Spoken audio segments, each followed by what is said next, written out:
welcome you to Philadelphia and the Friday Night Showdown. It's the Braves and the Phillies from Citizens Bank Park. It's presented by Kaiser Permanente. Believe it or not, just 3 regular season games are left.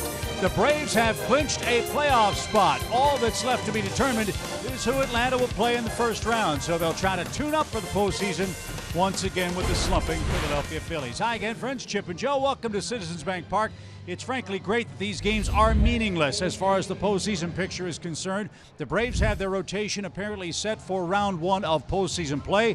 Looks like Mike Foltynewicz will get the ball for Atlanta, and partner, he has come a long way since the start of the 2017 year. That he has, Chip, and what a good sign for him. Not only his physical growth and mechanical changes he made, but also getting his emotions under control during the course of the season. A much different guy from even a year ago. And obviously the ace of the staff. He's just getting a tune-up tonight that will hopefully lead to the Braves getting off to a good start in the postseason, because he will be the Game 1 starter. Yeah, Mike is tied for the team lead in wins and starts. He leads the club in innings pitched and strikeouts.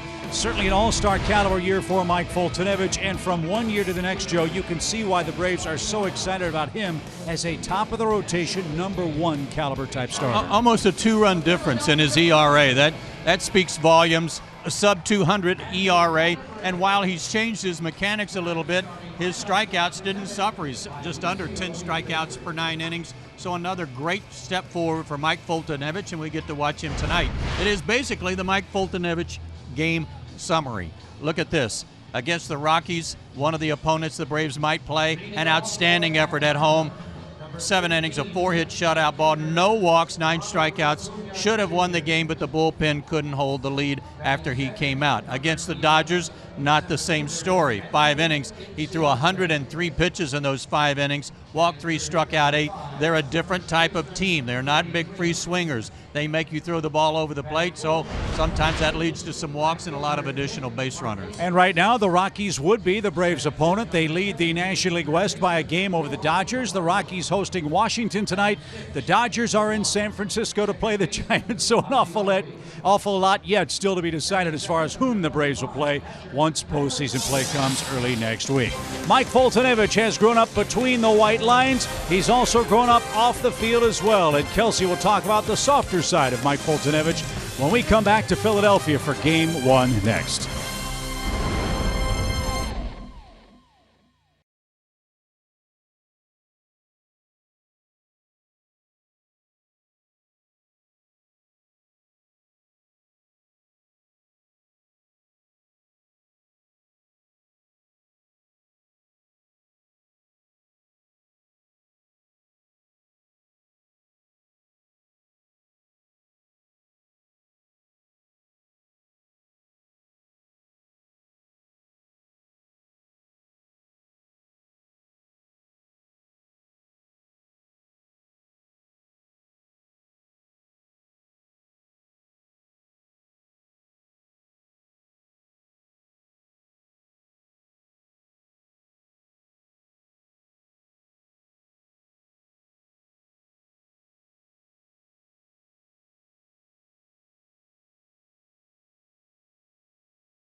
Beautiful night here at Citizens Bank Park, the series opener between the Braves and the Phillies. And Chip and Joe just broke down the success Mike Foltynewicz has had this season. Everything between his first big league season fully, his first All-Star game, and of course the Braves clinching the NL East. So we spoke to Brian Snitker, and he said he thinks a big part of his success was the birth of his son Jet and how much that has changed and matured him. You see him there right on the screen. And his wife Brittany and he just announced they are expecting their second child, Lola, a little girl, and he thinks his life is about to change even more. I can't imagine this little girl coming. I know how Jet, has me wrapped around his finger already. Just all these people are telling me that have daughters, that she's just going to take over your world and have you wrapped around her finger as well. But just knowing that she's going to come, we always wanted a boy and a girl together, so that's kind of a cool little thing to happen. But we're more ecstatic than ever, just because we're going into playoffs too. I mean, that's something you don't really think about too much, but we're doing that, and then at the end of the season, little Lola's going to be born and doing it all over again going into the next year. So it's exciting times. So quite the year for Mike Foltynewicz and his wife Brittany. They are expecting little Lola in January. But Chip and Joe, the guys just took the field. They're getting ready to go. Good luck to Mike Foltynewicz. He has his best fans in the stands tonight to root him on in Game 1 of this series. And I love the name, Lola. That's a great one. I do too. So congratulations, Lola and Jet, to the entire Foltynewicz family. What a year 2018 has been. Here's a look at the Braves Toyota starting lineup. Atlanta looking for win number 90. Brian Snitker's got his regulars in there, and he said he will play his regulars this entire series to get them going for postseason play. Braves had a rough time of it the last 2 days up in New York, and they're facing Jared Eichhoff, who is an inspirational story for Philadelphia. And his first pitch as a starting pitcher in almost a year is in for a called strike, and we are underway.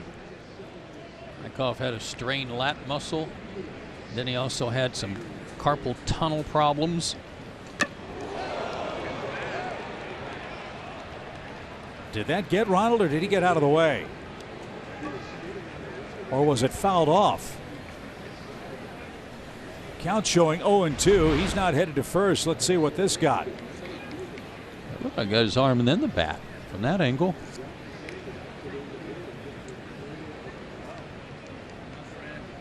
I don't think I've ever seen that. Watch, the bat goes right into the glove of Andrew Knapp. I haven't either. And a swing and a miss, and Acuna's down on strikes, and that's how the ball game starts. So a pretty effective sequence for Jared Eichhoff. He almost nails Acuna and throws a sweeping slider to get him to go to a knee and miss. He's one of the most popular players on their team.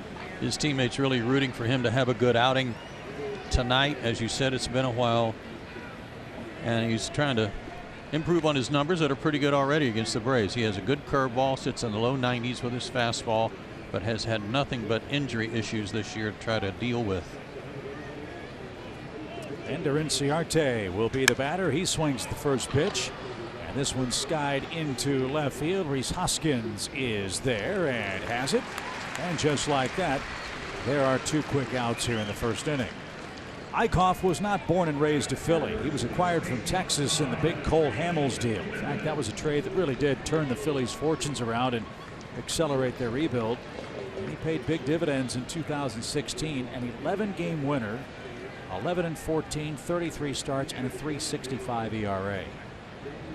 There's a lot to like with Jared Eichhoff. There's a drive off the bat of Freeman. That's hammered. Will it stay up? It is high off the scoreboard, and that'll rattle around on the warning track, and Freddie Freeman doubles on the first pitch he sees tonight, and he's in scoring position with 2 outs here in the first inning. 42nd double for Freeman. He did that the other night to Syndergaard, jumped on the first one, hooked a double down the right field line. Now he does it to Eichhoff on the first pitch he sees. And halfway up the wall, it almost went out.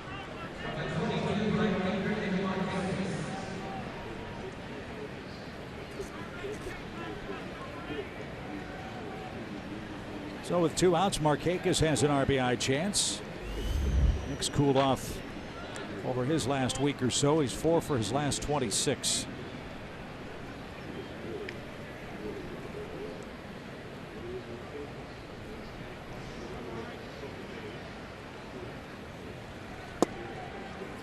That's in for a strike. It's 0-1.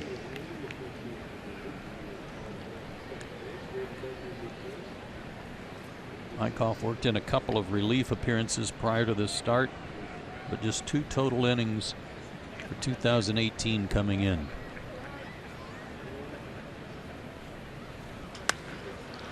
Another pop-up, and Hoskins will be there to make the play, and Eichhoff is back with a 0 as a starter.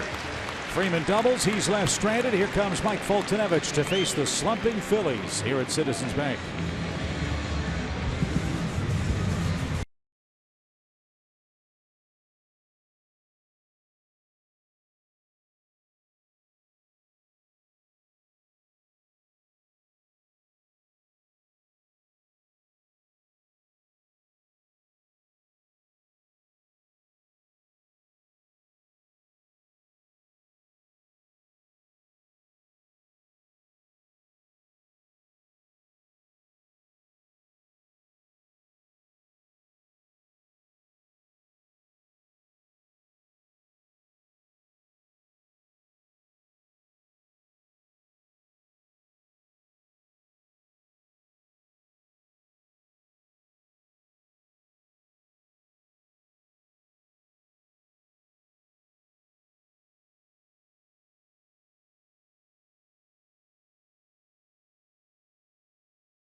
He's left stranded, and Mike Foltynewicz now to work in the bottom of the first inning.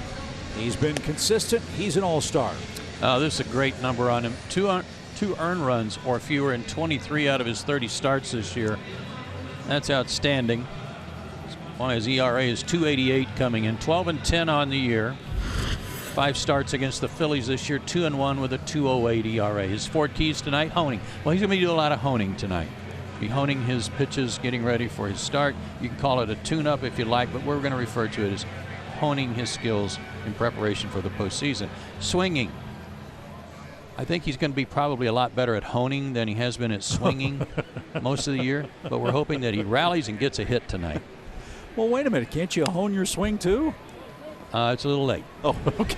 The answer's no. It's a little late for that. And we'll discuss that when he comes up right. for the first time here tonight. Cesar Hernandez is the Phillies' leadoff man, batting .253 on the year.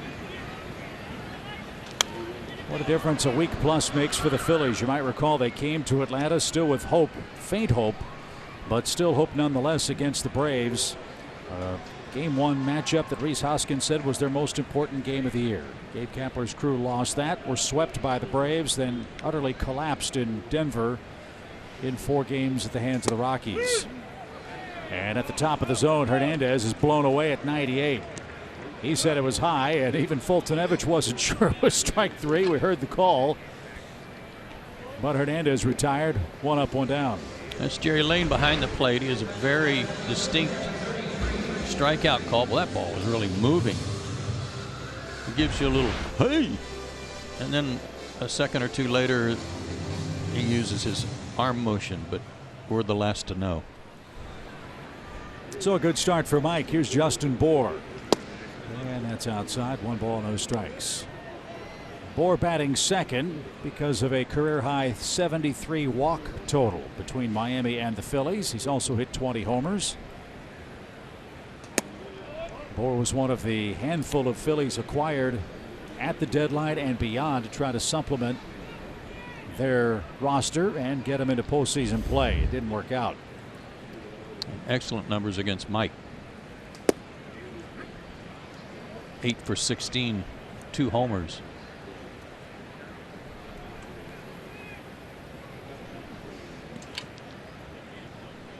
Two balls and a strike for the Phillies first baseman. Shift on for him.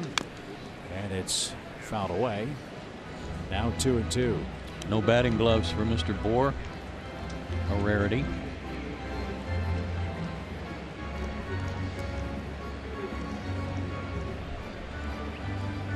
With 2 strikes, Charlie Culberson moves out of the overshift. Now is playing more behind the second base bag. As Bohr skipped the rope there, it's a full count. That back foot slider for Mike has been so devastating all summer long. There was an attempt at it to get Bohr, but too far inside. But it worked that time, and that has, you're right, been his best pitch all year long. Crazy numbers for Fultonevich, who boasts one of the best fastballs in the game. But it's been his secondary stuff, Joe, that hitters just have not been able to solve this year. Yeah, all of that has been really so much improved. Gabe Kapler's had a very interesting first season as the Phillies manager, I think it's safe to say. His club's 78-81. He too with a lot of his regulars in the Toyota starting 9. Odubel Herrera's the third place hitter and playing right field. And a swing and a miss. Phillies were swept in 8 games in Atlanta and Colorado combined. They were outscored 60-19 in those 8 games. They scored 7 runs in 4 games in Denver. That is hard to do. Swing and a miss. Yeah, it's almost like they went to sleep out there for 3 games. Finally bounced back yesterday. Scored 3 runs, but got beat 5-3. So 2 quick strikes for Herrera and a swing and a miss, and Fultonevich just struck out the side. 3 great off-speed pitches. If he's trying to send a message, it was received loud and clear by the Phillies and the Braves. That honing. Yes, he did. We've got honing going on.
First inning for Atlanta. Let's see what Johan Camargo has in store for us. He leads off the second inning. He's tonight's Yellowwood brand, bringing the lumber feature. 9 games against the Phillies, great numbers. 350 average, a home run included. 2 for 12 in the series in New York. Hitting .270 coming in. Good year. And right on top of the plate for Camargo, looking for his 19th homer of the season, and a swing and a miss. You saw that average. It's a small sample size for Camargo, 20 at bats. Remember, the Braves played so many early season series against the Phillies, and Camargo was coming back from injury. Good point. And that's the pitch that gave Johan trouble up in New York. And Eichhoff, with that good breaking ball, has him behind 0-2.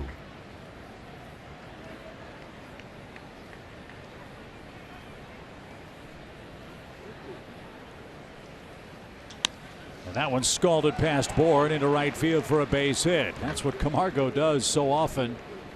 He'll take a couple of real awkward swings, and then he hits a laser beam somewhere with a 2-strike count. Well, when you round first base, you need to pay attention until the ball comes into the infield. Johan made a real slow turnaround first, turned around to start taking his shin guard off, and the throw in from right field from Herrera almost got thrown past the guy at second base, the shortstop, Kingery. If it gets by him, Camargo would have had no idea that the ball got by. So here's Ozzie Albies, and he takes a pitch. Way high, 1 ball, no strikes. Was a nice piece of 0-2 hitting, but making a better turn and at least watching the throw in would be something you'd want to do.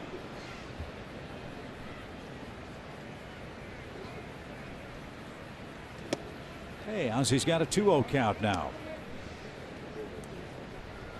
Pretty good.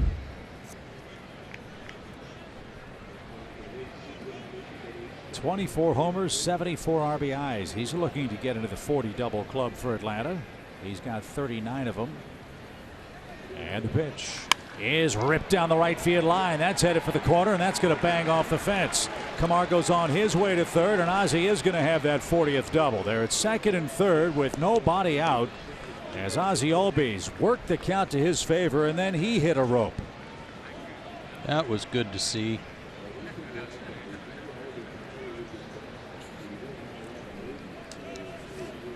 Smoked it. And that 40th RBI, very important. Down and in. You know, that home run he hit recently was something down and in. Johan was having a little trouble with his helmet. He wanted to get rid of it. So 69 extra base hits for Albies. 40th double. So Markakis, Freeman, and Albies all with 42 base hits this year for Atlanta. And a golden opportunity for Tyler Flowers to give the Braves an early lead.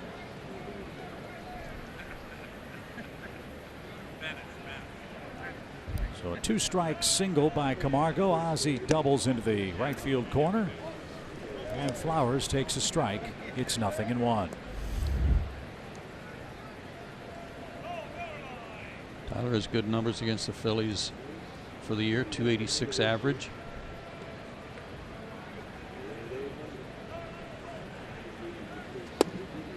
There's that good hook.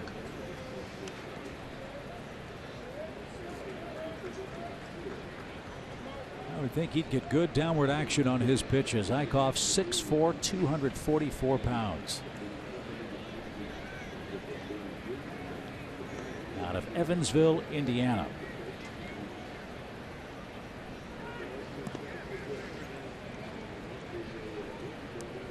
When his lat muscle issues went away and he started pitching again, some other troubles cropped up, and he was having numbness in his index and middle finger on his pitching hand, and they attributed it to carpal tunnel syndrome. So they had to work through that, and the numbness persisted. So that's why his year has not been wasted. He's getting a few innings in here at the end, but it took him a long time.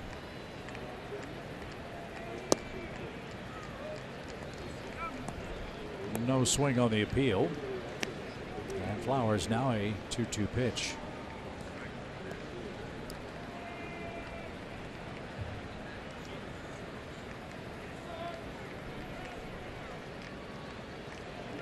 It's one of those very important playoff type at bats here for Flowers. He couldn't make contact and strikes out. So the second strikeout for Eichhoff. Camargo at third, Albies at second now with 1 out, and Charlie Culberson's coming up. Mike Foltynewicz, the Braves pitcher, will be next.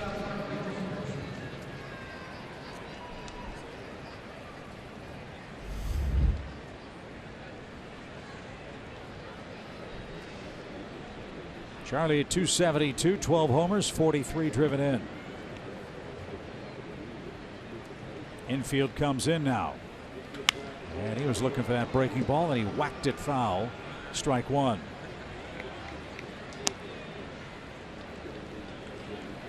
That was a good plan. Just couldn't keep it fair.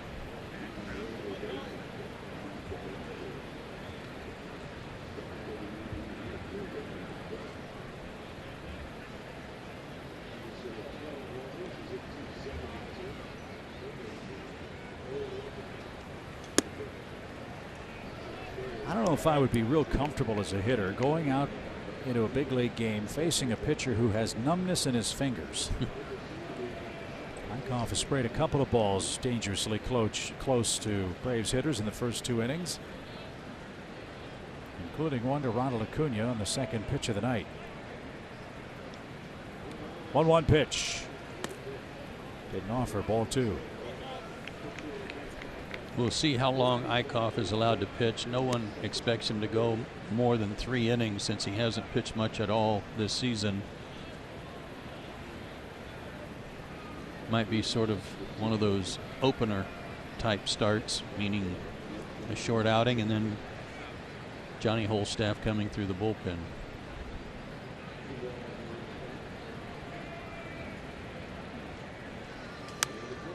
Two and two.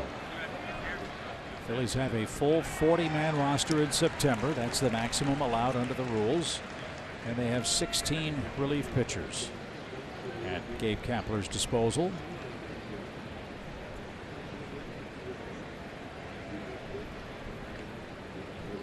As Culberson now faces a 2-2 pitch. This is a big sequence in this game. After the Flowers strikeout, Charlie the key man in the inning. Pitch. And he's down on strikes. So second and third, nobody out. Flowers and Culberson strike out. And now Mike Foltynewicz, if ever there was a time to hone at the plate, this is it. This will be swinging. We'll go from honing to swinging.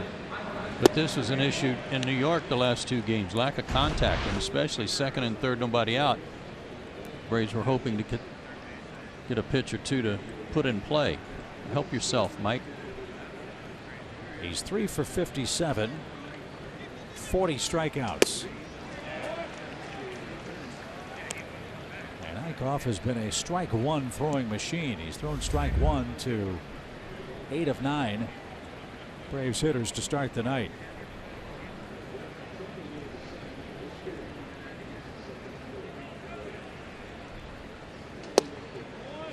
Oh, 2. 3 for 57 for Mike on the year. But he does have a double in the 3 hits, and he's driven in 4 runs, and he's got a chance for a couple more. Foltynewicz struck out the side in his first inning. Eichhoff tried to answer with 3 strikeouts of his own in the second. And he's got it. Boy, what a wasted inning for the Atlanta offense. Second and third with nobody out, and the Braves can't make contact. Eichhoff preserves the tie.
Internet with the best in-home Wi-Fi experience.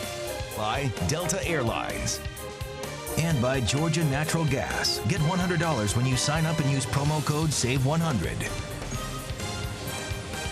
Braves let a scoring chance slip through their fingers in the second inning. Second and third, nobody out. 3 straight strikeouts by Jared Eichhoff.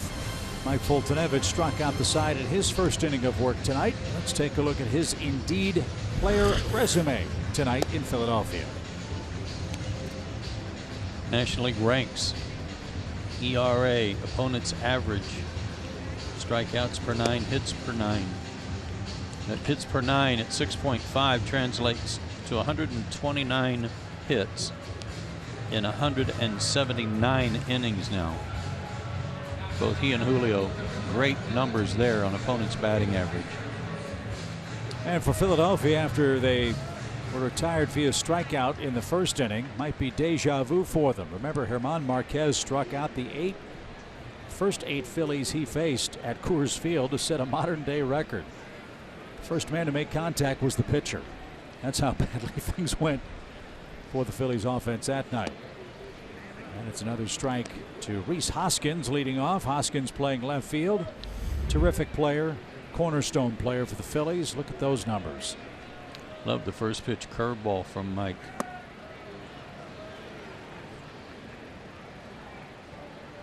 Slip on the follow through. Hope he's all right. That just sent shockwaves through the dugout.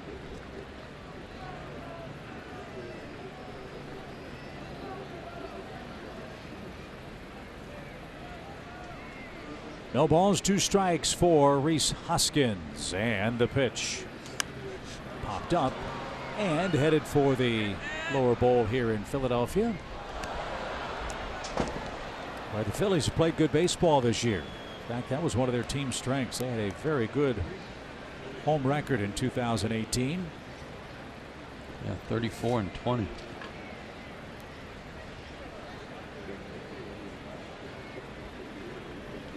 So Foltynewicz with an 0-2 count. And Hoskins got a piece of that. He can do that. I mean, as hard as Mike throws, went upstairs, out of the zone, and he still got a good look at it, put a good swing on it at 97. That snapped a string of 6 straight off-speed pitches, counting the 3 to Herrera to end the first. See if he throws one here after that high fastball was fouled off. Nope, more high heat, but it missed. 1-2.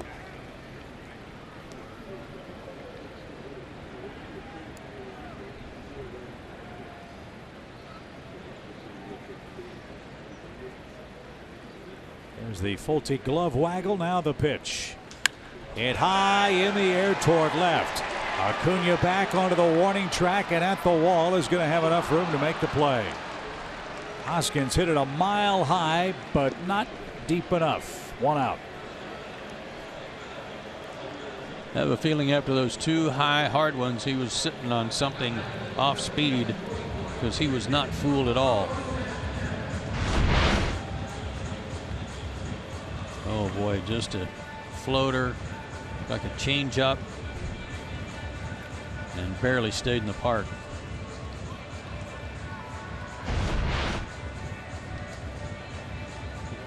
So the strikeout string ends for Foltynewicz, but he's retired the first 4, and that brings up Carlos Santana. 24 homers, 228 average.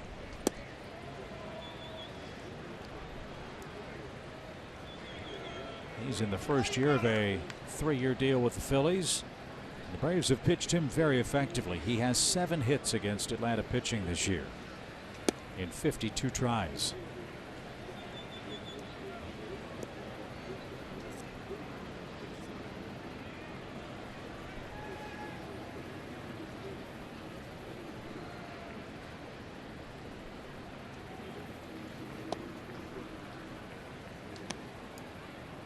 A ball and 2 strikes. There are very few questions about the bat of Rhys Hoskins. Santana's done good work at the plate.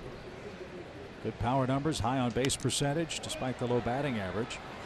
But I think, Joe, one of the questions the Phillies have to answer is, can they solve the riddle of too many square pegs and round holes on the defensive side of things? Santana's been playing out of position at third base. Hoskins is playing out of position in left field. That has been a big problem for Philly this year. Yeah, they'll have a lot of work to do this offseason.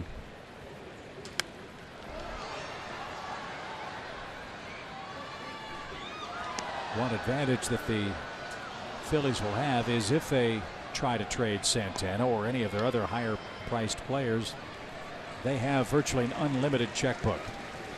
It is rumored they'll be in the hunt for Manny Machado and Bryce Harper and maybe more in the star-studded free agent market. As a swing and a miss, that takes care of Santana. He kicks the ball away and is struck out. 4 of those for Fultonevich, and 2 are out.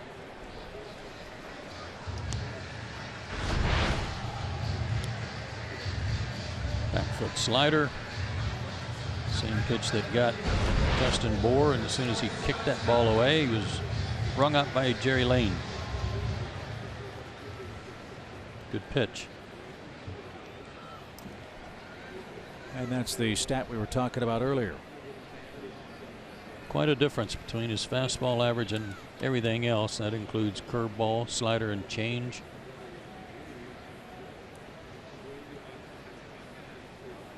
So here's Kingery, and he didn't get it. A swing and a miss. One of the few guys that had a decent road trip. Yeah, that's saying something for the Phillies. The rookie infielder had 75 hits before the All-Star break. He has 26 hits since. He's been in and out of the lineup. He's played all over the diamond. He was pinch hit for in the first inning of a game earlier when the Phillies were still in the division race. He's another guy I think they have to settle on. Where's he going to play?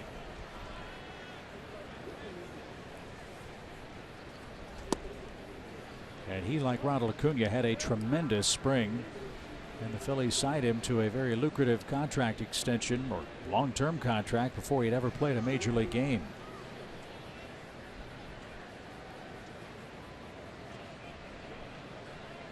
Two balls and a strike. That was called a strike at 97, even count.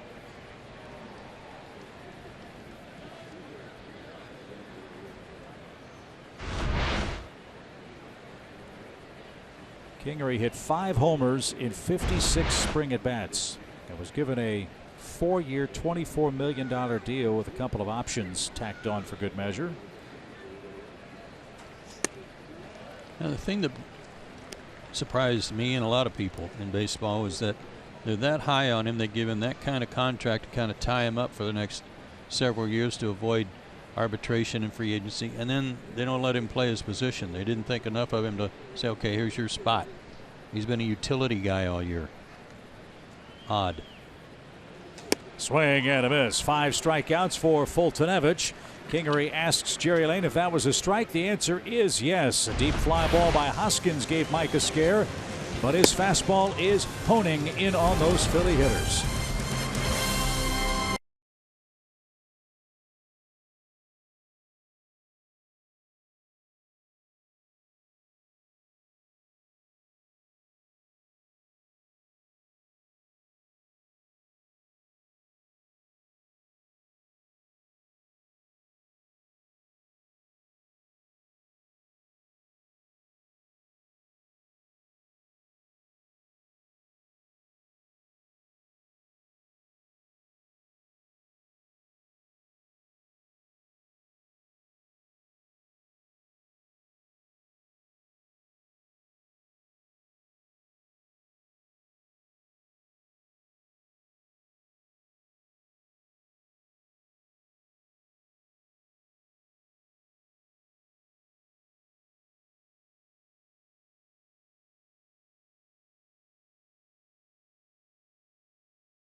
T-Mobile, built for baseball in a season of unforgettable memories. How about Mike Fultonevich's last start on September 22nd At SunTrust Park, he's the man that pitched the clincher for the Braves Eastern Division title. Something that he will love having on his resume the rest of his career. Winning pitcher. 2018 clincher. Great stuff. 7+ innings, 2 runs. So it's Eichhoff and Fultonevich both piling up the strikeouts. Mike has 5 through 2 innings. Eichhoff has 4 through 2 innings. And Acuna leads off the Braves third. No score. Braves have the game's only 3 hits. 2 doubles and a single, but they have yet to score.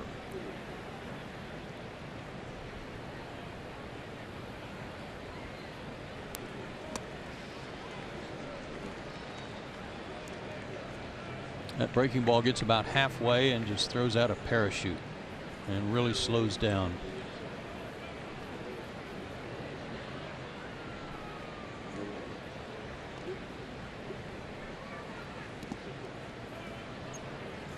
There are a lot of people talking to folks around the Philly camp today that think that Eichhoff, had he been healthy, would have been easily at least the number 3 starter in their rotation this year. You mentioned the workload he had last year. They were counting on him big time.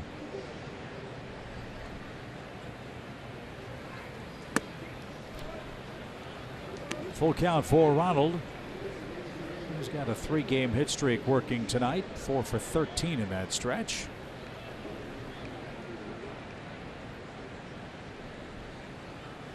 And he chased another one in the dirt. Swing and a miss. That's the same pitch that retired him in the first inning, and Eichhoff has his 5th strikeout. Swung at ball 4 here. It's up. It comes out of his hand so high. It's easy to see and hard to lay off. Ender swung at the first pitch and flied out to left his first time up tonight.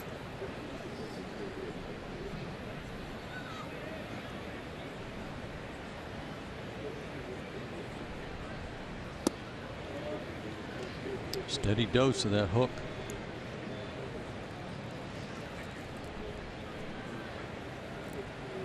Braves have scored 1 run in their last 21 1/3 innings.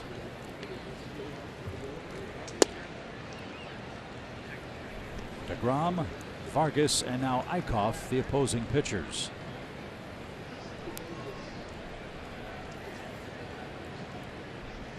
Ender's had a good year against the Phillies. 23 hits. And that was close. Eichhoff wanted it, but it was off the plate. 1-2.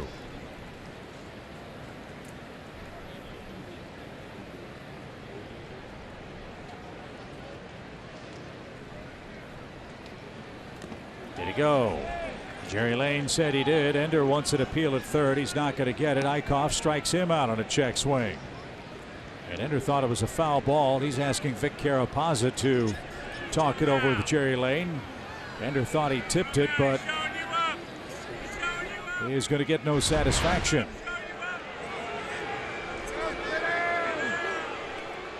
Well, it's pretty obvious that he swung, but I think Ender's comment was about he's pointing down like he fouled it off. Got no satisfaction.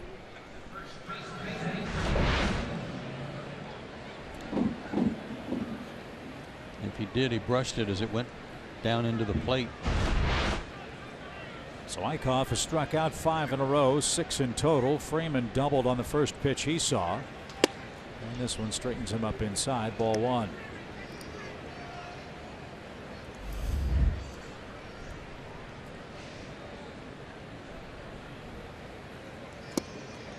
Well, that is an A+ curveball. Sure is.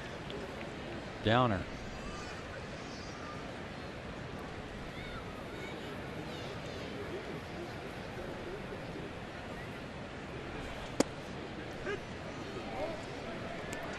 Pitcher's pitch, upper quadrant, inside corner.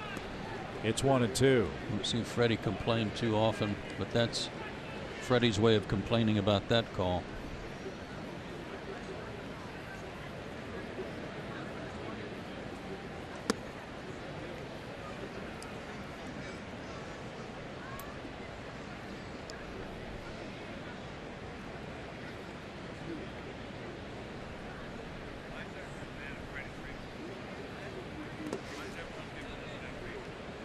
Now it's a full count. With the division clinched and now waiting to see who they're going to play, the only thing left is for the Braves to keep winning so they can have home field advantage secured. Swing and a miss. Second straight inning. Eichhoff has struck out the side. The Braves cannot adjust to that devastating curveball. No score after 2.5.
Few hits.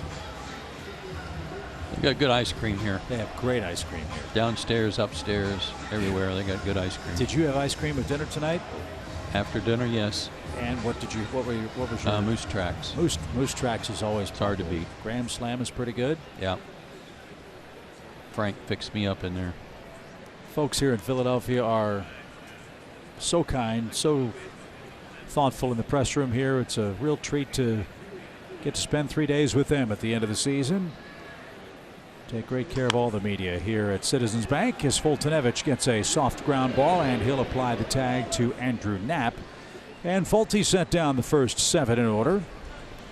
That's a good start for his 3rd inning of work.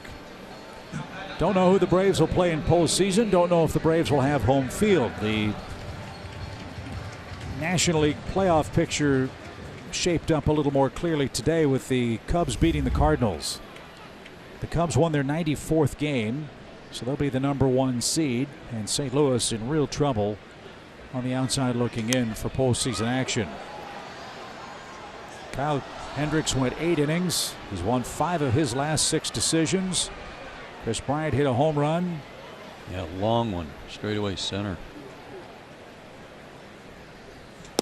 As Eichhoff didn't get that, so the Cubs with their 94th win will play the winner of the wild card game, which at the moment would be Milwaukee and Los Angeles. Cardinals still have a chance there for the #2 wild card, but they've got to win both their games and get some help. And they have gone, it's a bad time to go on a losing streak. Yeah, they've lost 4 in a row. And so at the moment, the Cardinals are a game and a half behind the Dodgers for the 2nd wild card. They can't catch Milwaukee for the first one, so they need help from the Giants, who play the Dodgers later tonight. It'll be Madison Bumgarner and Hyun-Jin Ryu for the Dodgers. Ryu has thrown 2 consecutive shutouts. He's got an incredible September going in terms of walks to strikeouts. He's come back with a vengeance. And of course, Colorado is at home. They've got the Washington Nationals. Kyle Freeland and Joe Ross are the pitchers out at Coors Field. 2 balls, 2 strikes. And Eichhoff is down swinging. That is strikeout number 6 for Fulte. Eichhoff, the 8th place hitter. Now Roman Quinn batting 9th. We'll dig in with 2 outs.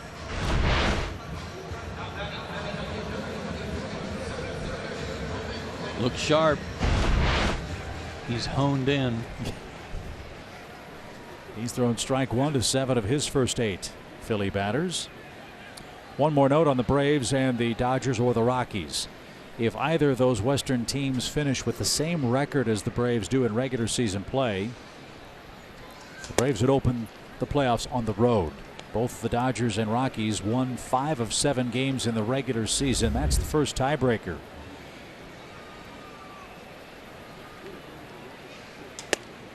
So, as you said, perfect world, the Braves get a sweep and the Rockies and Dodgers lose a couple of games, and Atlanta starts at home for the playoffs. This one's popped up. Camargo over near the Braves dugout, still peeking. That ball trying to come back. It'll bounce off the top of the dugout roof and ricochet back into the stands. It's a ball and 2 strikes to Roman Quinn. I know the Braves have had a better record on the road than they have at home, but no matter. You want to start the postseason at home, have those first 2 games in a short series in your own ballpark.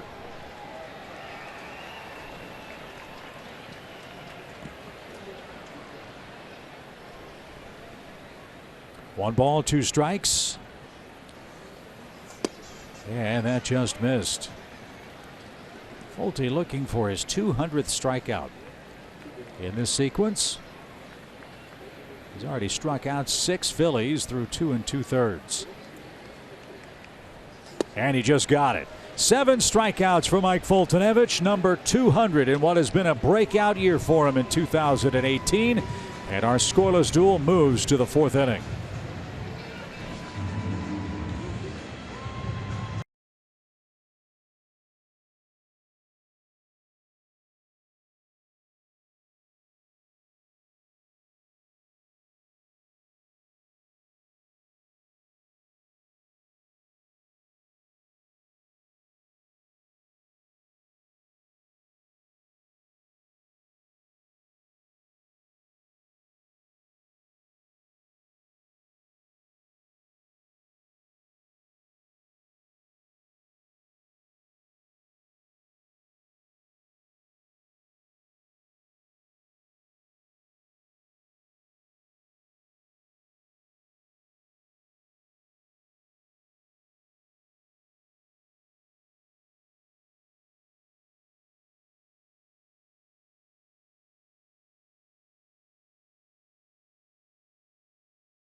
A great souvenir.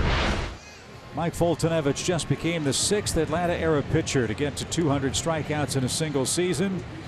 And Brittany, with great coordination, kept the baby and found the baseball.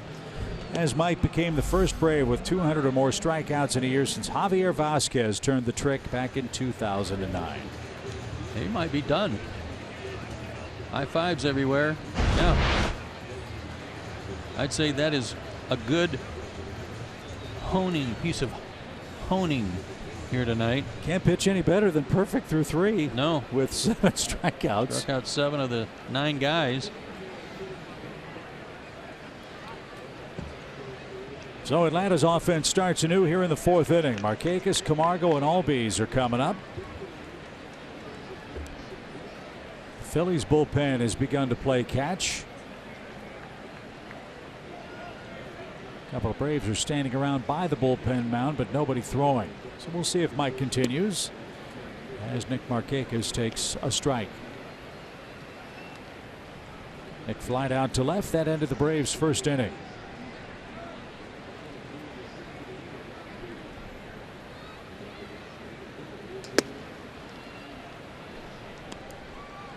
I have a feeling if Mike Foltynewicz stays healthy, we're going to be enjoying a lot of 200 strikeout seasons in his career as a Brave. Me too.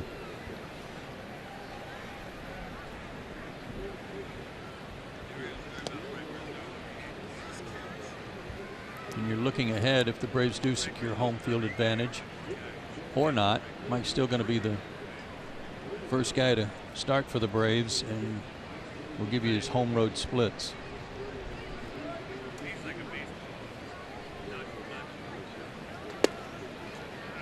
That missed, a rare 3-1 count. As we told you, Mike tied for the club lead in wins. He's thrown a career high innings, leads the team in strikeouts. And there are the home road splits, which sort of plays into what this Braves team has done all year, Joe. They've look, the record is what the record is. They've had a better record, and in Foltynewicz's case, he's had better luck away from SunTrust Park. Yeah, but there's not a great deal of difference when you really sit back and look at that. You know, one win more than loss in both home and road numbers. ERA is not that great of a difference. Better batting average against at home. And Markakis caught looking with a breaking ball. I'm telling you, this guy has the Braves in the palm of his hand right now. He started Nick with a couple of good fastballs and then struck him out on that downer. Look at that thing. No argument. He has struck out 7 straight and 8 in total. 4 swinging, 3 looking during this very impressive stretch for Eichhoff. And Camargo, the batter, he golfed an 0-2 pitch for a base hit. Got to third on Albies' double, but then the strikeout string began for Eichhoff, and that's why we're still scoreless. If he were bouncing it or missing once in a while, it would be different, but he's throwing it for strikes time and time again.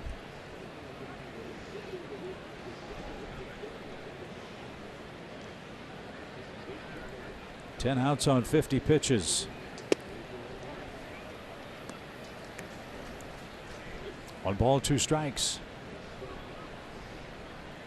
It's an emotional night for Jared Eichhoff, coming back from a long, frustrating, injury-filled year. And in his 3rd appearance and first start, he has been dazzling tonight. Made 8 rehab appearances, a 2.91 ERA. That's exactly the same career ERA he has against Atlanta in 11 starts. Swing and a drive deep toward right field. Did he get enough? That ball is fair, and that ball is gone. On a 2-2 count, Johan Camargo hits a line drive homer at the .330 pole, and the Braves break through in the 4th inning. Home run number 19. It's 1-0 Atlanta.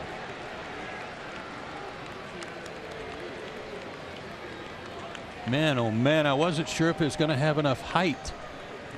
It's a fairly high wall out in right field, but he stayed back and waited on that curveball that stayed up a little bit for him and landed in the front row. So Camargo with two hits with 2 strike counts already tonight, and Atlanta strikes first to lead 1-0. Ozzie Albies doubled with nobody out in the 2nd inning, and he takes upstairs.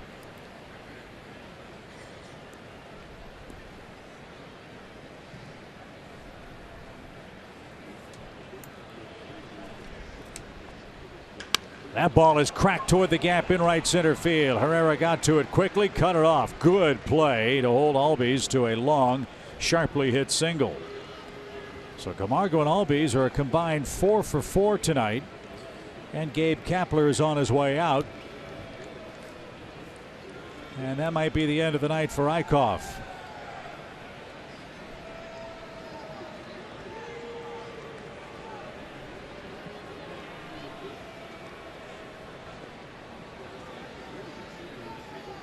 Again, they were not sure how long they would go with him given his limited workload this year and injuries. And obvious it's 3 1/3. But it was very impressive. 3 1/3 innings. He struck out 7 in a row at one point, 8 total before the Camargo homer. Atlanta chases Eichhoff with a 1-0 lead.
Continues here at Citizens Bank Park. Visit your nearest Advance Auto Parts store to get the quality parts you want from people that know a lot about them. Edubre Ramos will be the second Philadelphia pitcher. He will come on to face Tyler Flowers.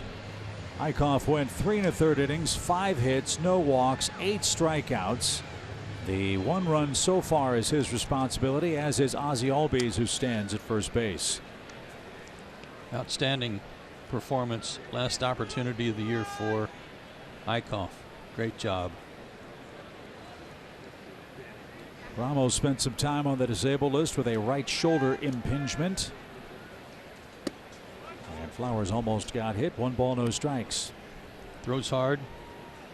Low to mid-90s fastball. He too has a curveball, but I don't think it's going to compare to what we saw from Eichhoff.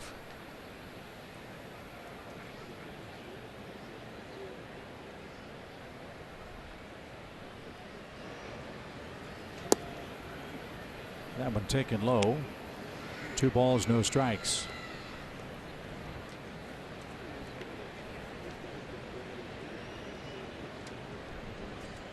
This year, the Phillies bullpen as a group, 4.16 ERA. They've pitched 555 innings.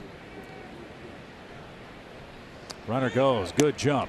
Knapp's throw is going to short hop in front of the second base bag, and that's an easy steal for Ozzie Albies, his 14th of the year.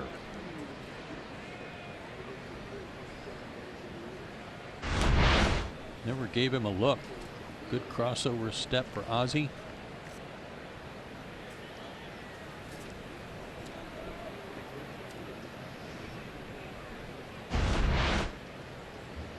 So Ozzie got himself to second base. Let's see if Flowers can make some contact or take a walk. He's got a 3-0 count.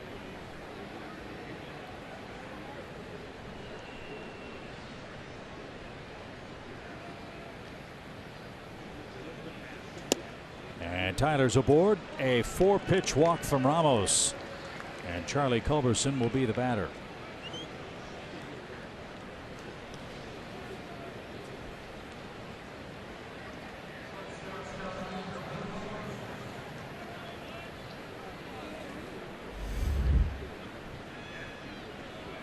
Ramos only pitched in 2 games in the last 8 played on the road trip for the Phillies, so he ought to be fresh. Maybe too so. He just walked Flowers as his first batter. Here's Charlie. He struck out his first time. Good hook. Strike 1.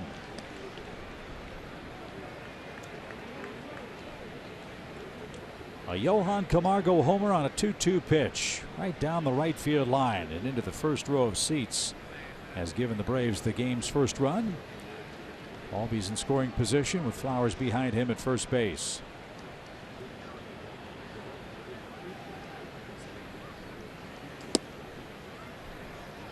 Isn't it interesting how the game changes when you take out a pitcher who's throwing nothing but strikes and getting a lot of swings and misses, and bring in a guy who walks the first guy on 4 pitches, now 1-1 on Charlie, but not throwing nearly as many. Really slows it down.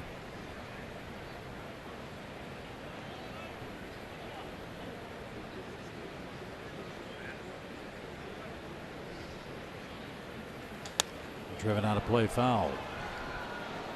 1 ball, 2 strikes for Charlie Culberson, getting the starts at shortstop. While Dansby Swanson heals back in Atlanta. Hope Dansby's doing better today. And if you missed it, Dansby partially tore a ligament in his left hand swinging the bat up in New York and had to leave very early against Jacob deGrom.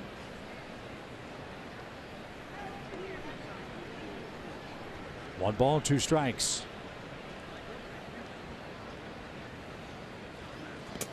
That one got away from Knapp, who tried to backhand it. The runners will move up to second and third. That's a wild pitch.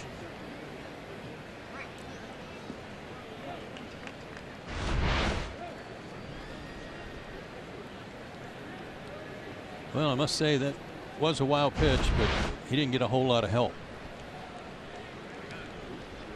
I guess Knapp thought he caught that, but he couldn't find it before he went to get it. So 2 in scoring position for Charlie. The infield creeps in again for the Phillies.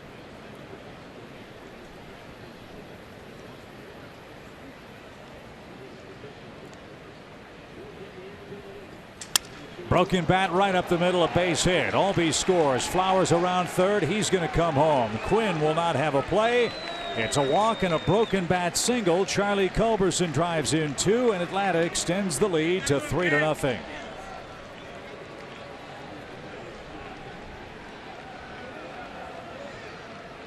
So 2 of the 3 runs are Eichhoff's. Flowers scores. Culberson at first with RBIs number 44 and 45. Breaking ball right off the end of the bat, snapped it, but Ramos not in a position to help himself on that comebacker. 45 RBIs for Charlie. Charlie Clutch comes through.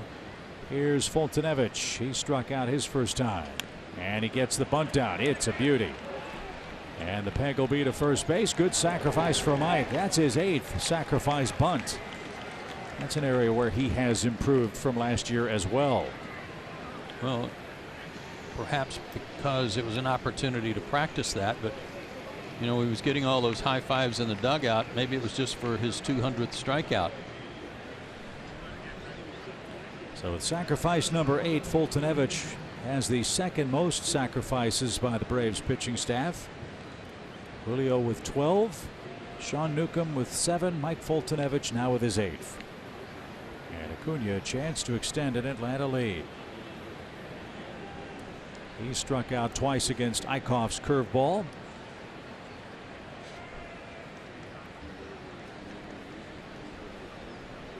Three runs on 6 hits for the Braves tonight.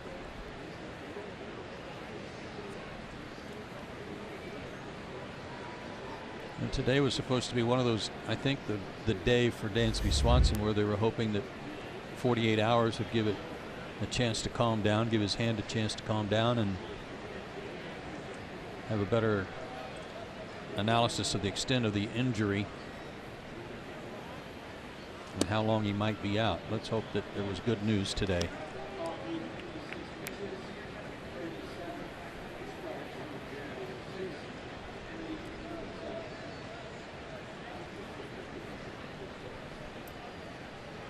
Three 3-0 Braves in the 4th inning. And a big wild swing by Acuna. We've seen a few of those of late.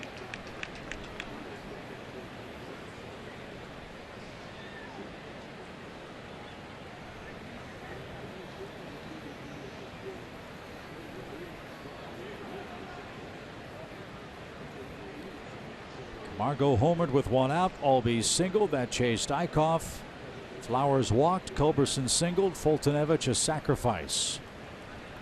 And now Ronald bats with 3 in, 1 on, and 2 out.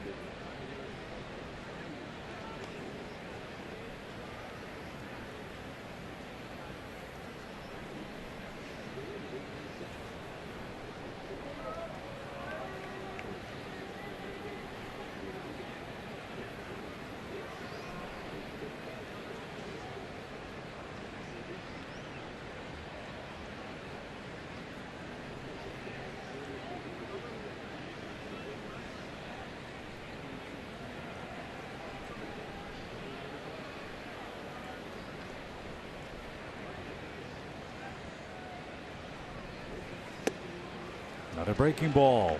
Swing and a miss. A ball and 2 strikes.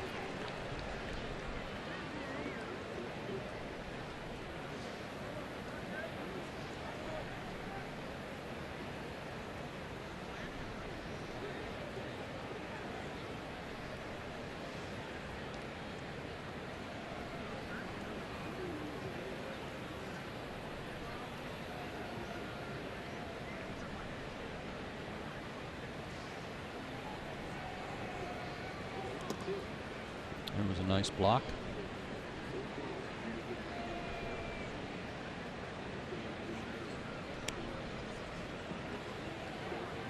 They are getting underway in Colorado, Washington, and the Rockies. In game 1 of that series, Kyle Freeland, who's been so good for the Rockies this year and excellent at Coors, has the ball in game 1. He would be their opening game starter in postseason play. Yeah, and Washington's announced that Max Scherzer will not pitch Sunday.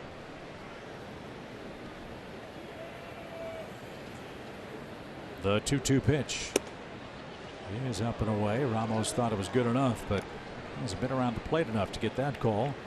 3-2.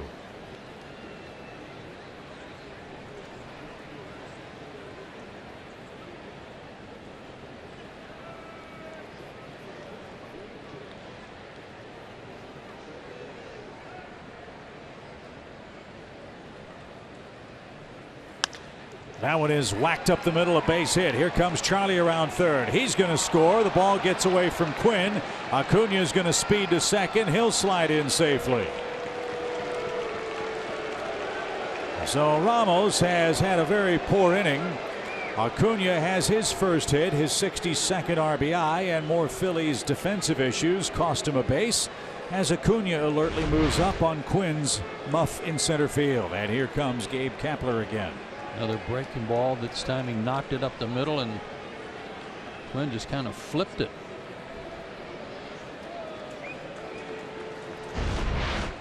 So Gabe Kapler will go get Ramos. He retires 1 batter. He's given up 2 more Atlanta runs. It's a 4-0 Braves lead.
extends the Atlanta advantage to 4-0 as the Braves continue to bat here in the 4th inning.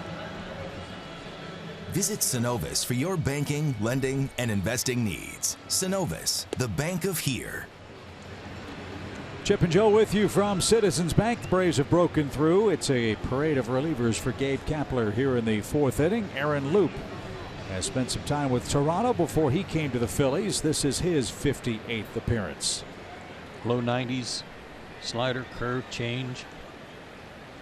I don't like it when he comes in and Freddie Freeman is somewhere in the vicinity. He's the guy that hit Freeman in the hand and broke his hand or wrist a year ago.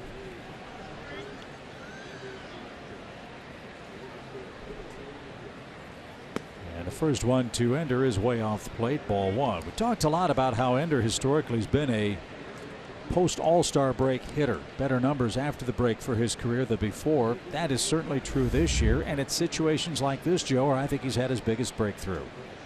Facing left-handed pitchers. Certainly a huge improvement for Ender in the second half against lefties. That's contributed to that. He's 17 for his last 37 against southpaws. That's a .459 average since the Braves center fielder stopped platooning with Adam Duvall. I was just going to say some mechanical adjustments too have really helped.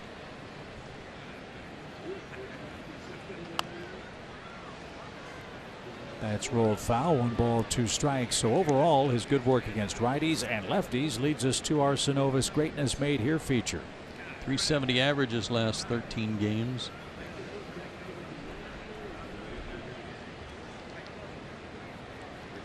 Real good numbers against the Phillies for the year. .365 mark.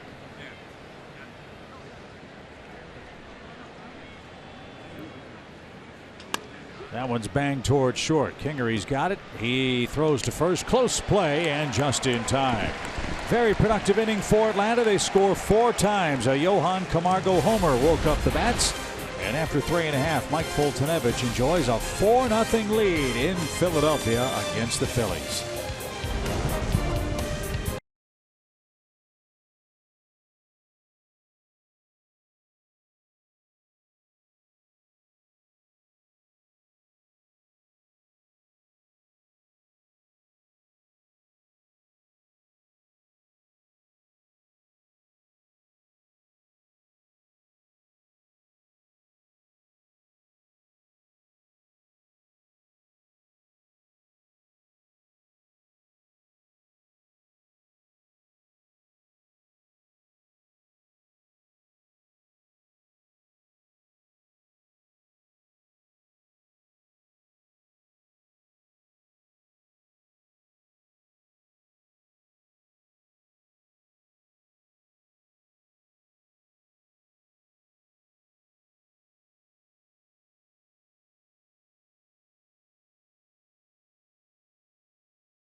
Home half of the 4th inning, and you heard Chip and Joe refreshing you on the Dansby Swanson injury, a partially torn ligament in his left hand. Well, I have good news. He is back in Atlanta undergoing 2 rounds of treatment every day, but Brian Snitker told us today that he is responding to that treatment very well. They're very happy with where he is at, and they are cautiously optimistic that he could be back for the NLDS. So the plan right now is for him to practice with the team on Tuesday if he is able to swing off of a T fine before then.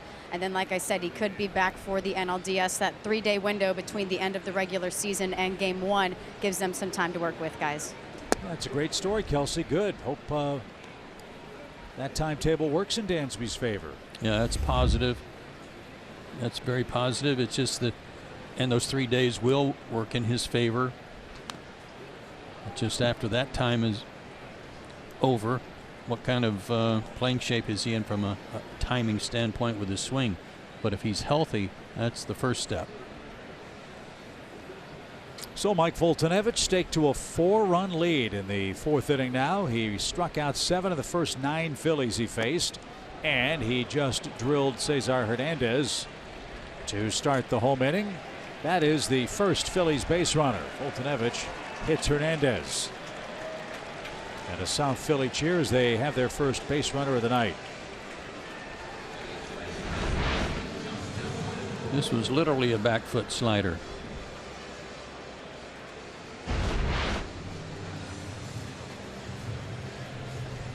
So Mike will go to the stretch for the first time.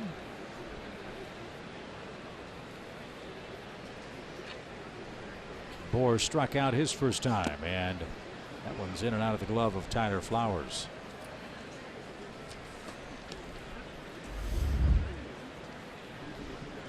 Milwaukee is in the playoffs. With 92 wins, they have clinched a wild card. They've clinched the #1 wild card, I believe.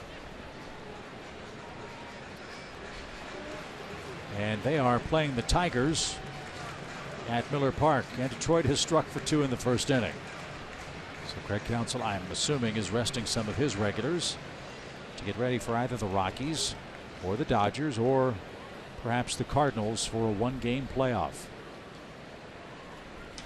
High in the air by Bohr. This one's cracked deep, but not deep enough. And on the warning track, Acuna makes the play, and that's the first out. A couple of balls have been hit hard to left field, but they haven't gone anywhere tonight. There's very little wind. Hoskins chased Acuna to the wall in the 2nd inning. Bohr to the edge of the warning track here in the 4th. Well, Milwaukee's still got a chance to win the division. They're not out of that. Right. Cubs won today, but Milwaukee's trailing tonight, as you said. If Milwaukee wins tonight, then they're still only a game out with 2 to play. So I'm not sure they'd be resting anybody if they got a chance to win the division. Yeah, perhaps not. But Detroit's jumped on them for 2 in the first, and they're still batting at Miller Park. Cubs won 8-4 over St. Louis. Cardinals will face the Cubs 2 more times while Milwaukee's home for their 3 games. So you're right.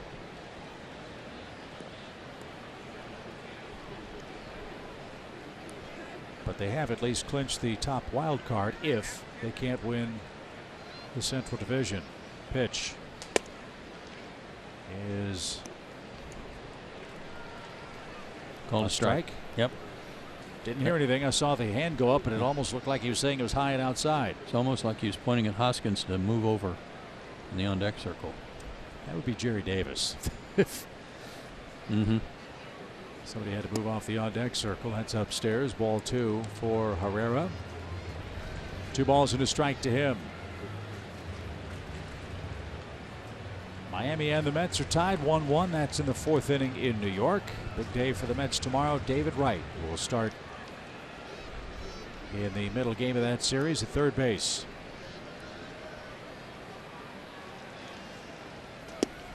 Swing and a miss. 2-2. He has had some big long cuts at that curveball.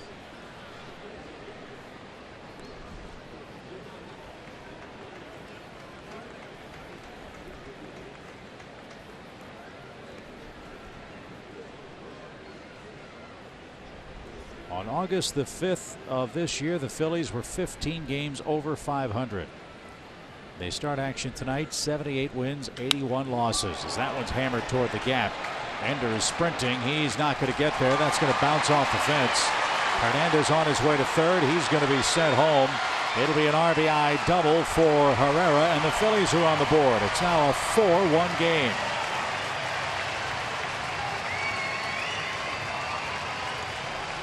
So the home crowd finally has a chance to cheer. The shutout bid is spoiled. And Herrera his 19th double. Second time tonight a changeup, just a straight change, has been hit hard. Looked like Herrera was looking for something off speed that time and got their first hit. His 70th RBI. Career year in homers and RBIs for the Phillies outfielder. Now Hoskins bats. He's thinking about making a one-run game. 4-1 Atlanta now. And in for a strike. They are through a scoreless first inning in Denver. Washington nothing, Rockies nothing. They go to the second at Coors Field.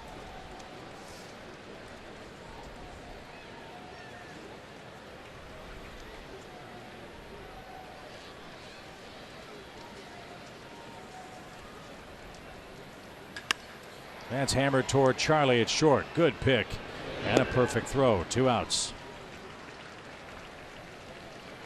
So 2 hard hit balls by Hoskins, but he's 0 for 2. And Santana, the batter, he struck out in the Phillies second.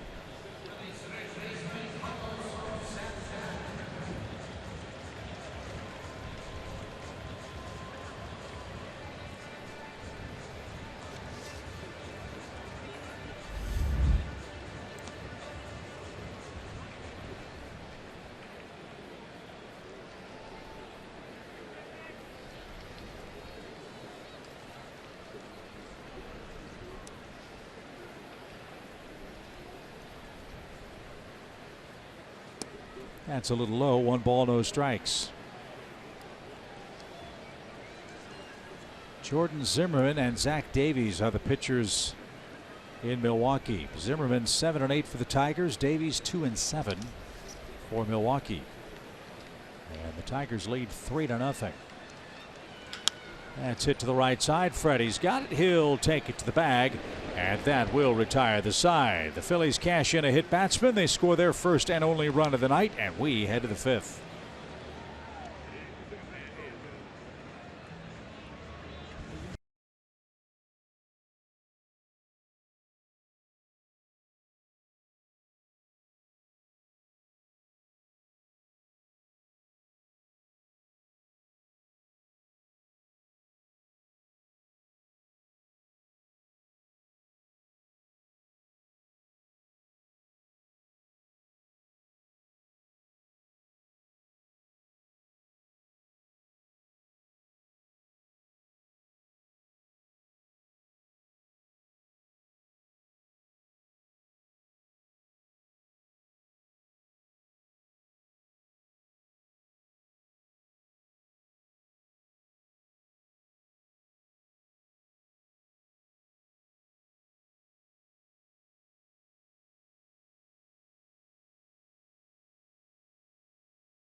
Hits for Atlanta, just 1 so far for the Phillies. That hit, though, was a run-scoring double. Let's take a look at tonight's Georgia Lottery. Hitting the double, Ozzie Albies joined the 40 double club tonight.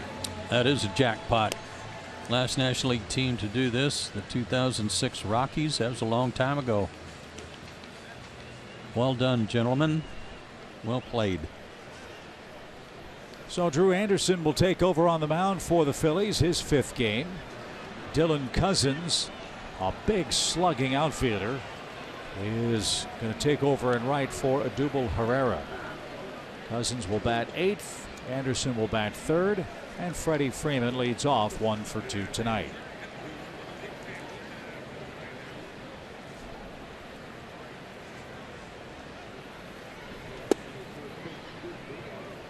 So here we are in the 5th inning. The Phillies are already on their 4th pitcher. Might see another game just like this on Sunday. The Phillies haven't announced who their starter will be. We do know tomorrow night it'll be Anibal Sanchez and Aaron Nola. Kevin Gossman will pitch the season finale for the Braves at 3:05 Eastern Time. Anderson misses low. 1 ball, 1 strike. Freddie's gotten hot at the right time, hitting close to 350 over his last 19 games. You know, he's chomping at the bit to get back to postseason play. This guy looks like a starter. Check him out. He's had 1 start in the big leagues. Swing and a drive deep to right field. That ball is a line drive shot off the top of the wall. Cousins played the ricochet, and Freeman stands at second with his 2nd double of the night.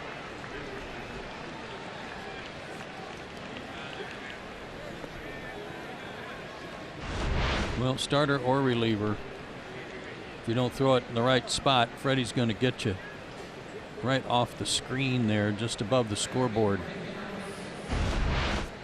I love that camera angle. Me too. Especially for the umpires. With the fans so close to the stands and close to the field of play, I should say. That camera angle really helps the umpires determine whether the ball left the ballpark or not. Clearly it didn't. But a 2-double night for Freeman. And Markakis will try to get him over or get him in. Nick's 0 for 2 tonight. Anderson was 9-4 at Lehigh Valley.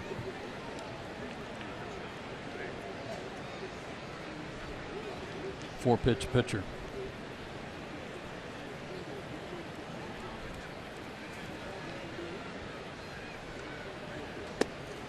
And that stays high. Again, we're going to see them all for the Phillies in this series. And all means probably all 16 relievers. You might be right. Already 3 tonight. As Anderson sets with a 1-1. It almost hit him.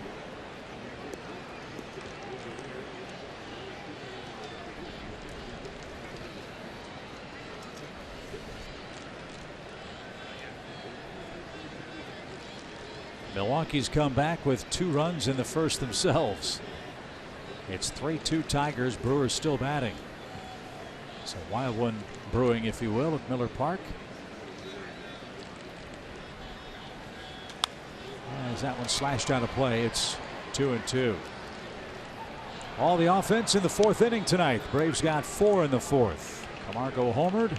Charlie Culberson singled home 2. Ronald Acuna had an RBI hit.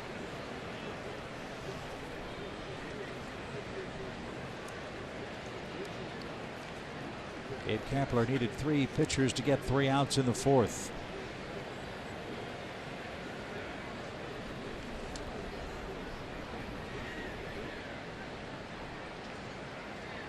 And a swing and a miss. Markakis didn't get a 93-mile-an-hour heater. He is struck out for the 2nd time in as many trips. 1 on, 1 out.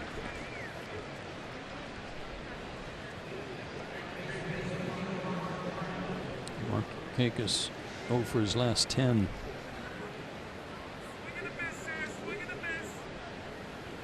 So a good night for Camargo. Key for the Phillies might be don't get to 2 strikes on Johan tonight. Singled on an 0-2 pitch in the 2nd. Homered on a 2-2 pitch his last time up. 19 homers, 76 RBIs for the Braves' 3rd baseman. And a strike.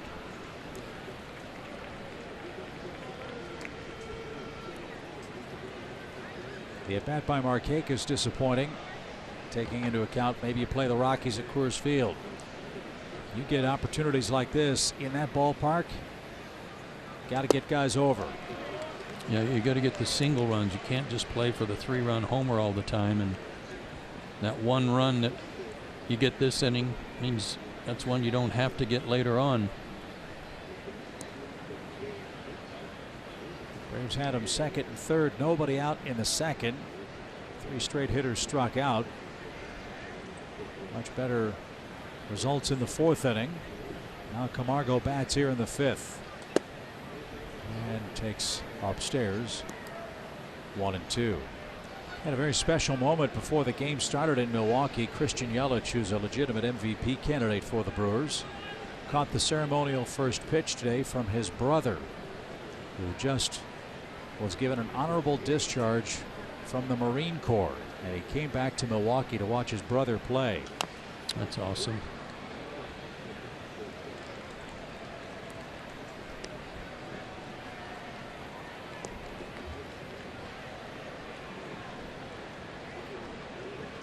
And Ryan Braun just hit a homer to tie the game in the 1st inning. It's 3-3, and Christian Yelich homered in the first 2. Wow. Talk about raising the roof in Milwaukee. That's exactly what the Brewers are doing tonight.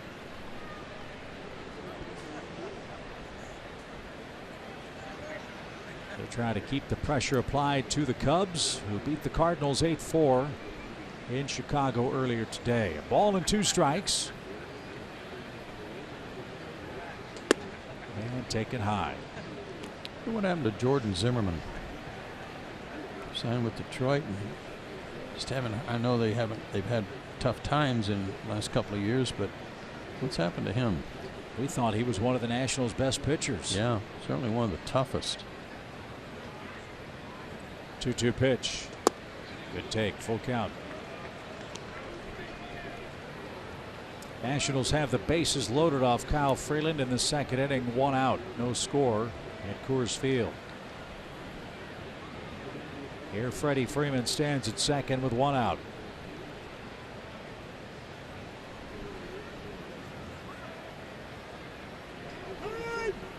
Time was called.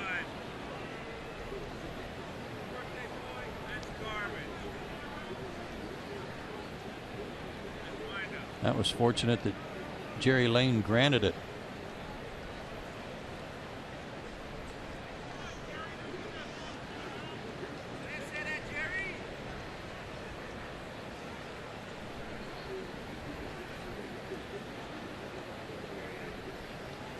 So again, a full count and cued foul.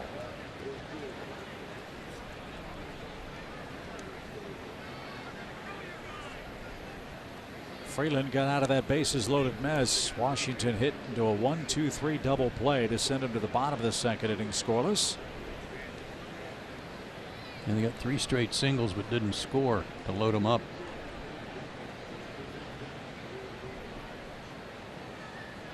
Swing and a miss. So back-to-back strikeouts by Anderson after the leadoff double. Seen that movie before. Camargo's perfect night is closed here in the 5th inning, but now Ozzie Albies bats. He's doubled, singled, stolen a base, and scored. There's a struck out 10 times already tonight. That is unlike this team.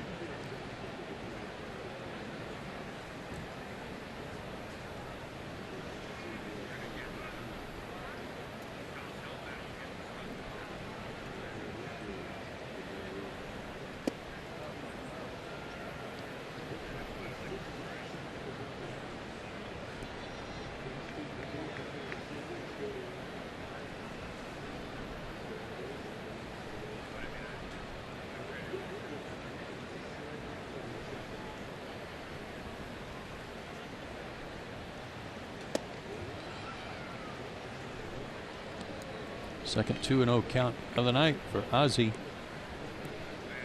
Very patient. According to MLB.com, Ozzie Albies has the most first pitch at bats in the major leagues, meaning makes an out or gets a hit with just 1 pitch. He had 121 such at bats in 2018 coming into play tonight. Now, he's done a lot of good work with those at bats. He's got 43 hits in those first pitch swings. But much more patient here tonight. He's got himself in another hitter's count.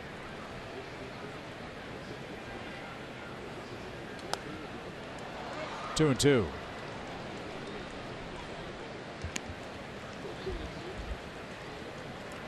It's one of those funny stats about the game. When you swing at the first pitch and you get a hit, nobody complains. But when you swing at the first pitch and pop it up, everybody says, why didn't you take a pitch? Yeah, it always works that way.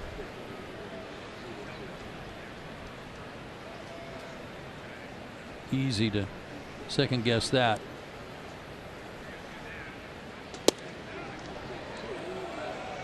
Especially if you swung at a bad pitch on the first one. Mm-hmm.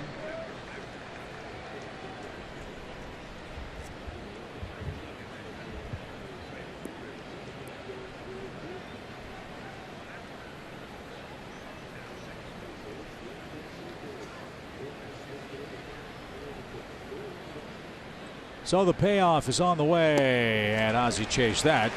And Anderson strikes out the side after Freeman led off with a double. We go to the home fifth.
Coors Light refreshing finish opening day against the Phillies. After Aaron Nola dominated Atlanta and led 5-0, the Braves mounted an incredible comeback, and Nick Markakis, with his first career walk-off home run, proved to be the deciding blow for Atlanta, and a moment that Freddie Freeman has said was his favorite of the summer. And a moment that many in the Braves dugout feel, Joe, gave them the true belief that they can compete with the Phillies and can compete with anybody. It was a great game. Well played game by the Braves, and like you said, with it being Nick's first ever walk-off homer, that was phenomenal. And the sign of an all-star season to come for the Braves right fielder. Braves trailed 5-0 into the 6th inning, then scored 8 runs against the Phillies bullpen. And won 8-5.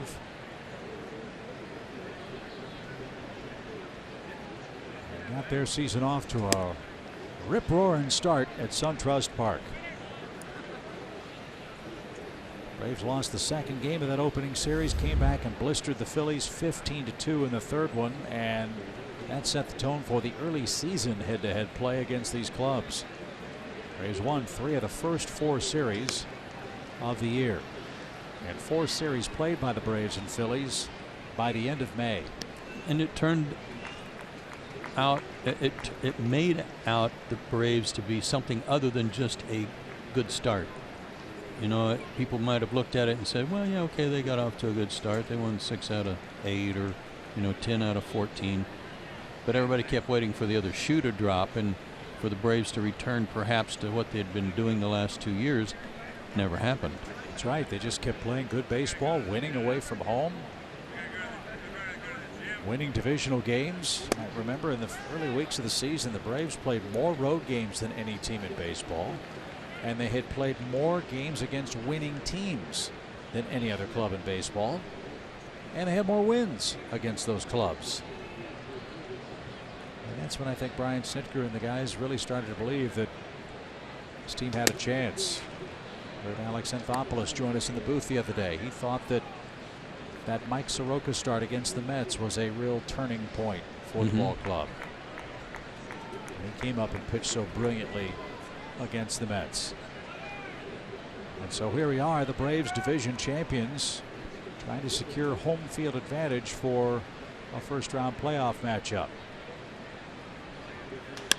That's to the left side, diving play, Camargo from a knee, and the throw to first, stretch out by Freeman, and he hangs onto the bag. Great play by Camargo to Rob Kingery. 1 out. He's made some special plays at third base this year, hasn't he? We can make a highlight reel just from Johan. This one to his left and from one knee. Got a little help from Freddie. What a terrific play.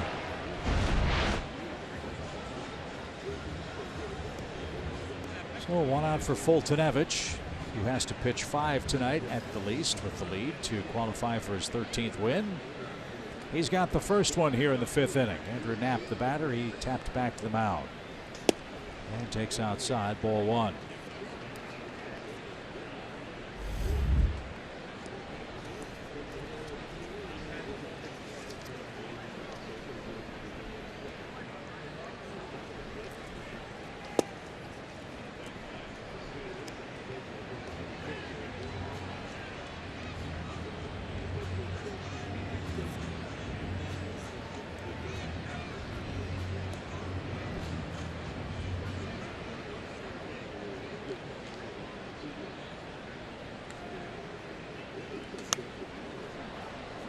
Good cut by the Phillies catcher and fouled straight back. It's a ball and 2 strikes. Dylan Cousins will be the next hitter.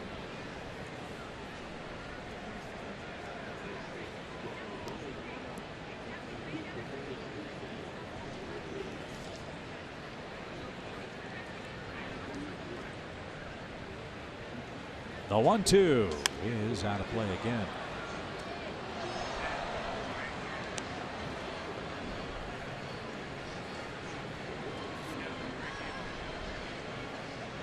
Very comfortable night in Philadelphia. Low humidity, gentle breeze, temperature in the high 60s, low 70s today in Philadelphia. Bright sunny skies.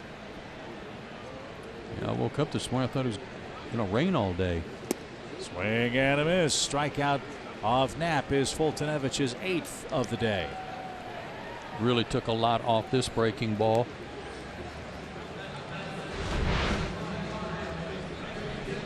That was the curveball, not a changeup.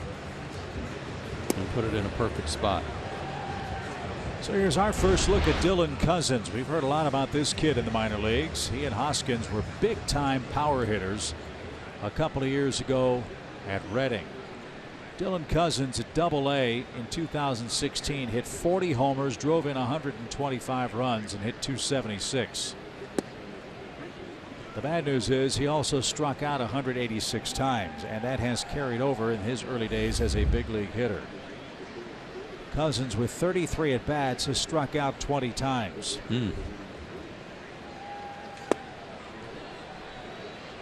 I guess the key is don't throw it where he's swinging. I would think not, because if he does, he's going to hit it through the Liberty Bell. That was a big long swing there. Cousins is 24 years old. Phillies took him in the 2nd round of the draft in 2012. Made the International League midseason All-Star team at Lehigh Valley last year, where he hit 27 homers. But again, struck out 194 times and 476 at bats. They say strikeouts don't matter, but a 54% strikeout rate probably won't cut it. Yeah, that does matter. Yeah. I'd like to see Mike challenge him with a fastball, see what happens.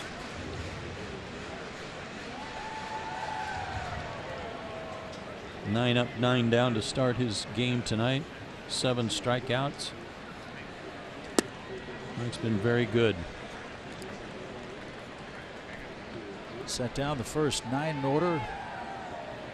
The only run scored came in the 4th inning on a Odubel Herrera double that brought home Cesar Hernandez. So here comes the timeout call. Shook off 3 signs. Looked like they were trying to get to the slider, or that Mike was. Back foot.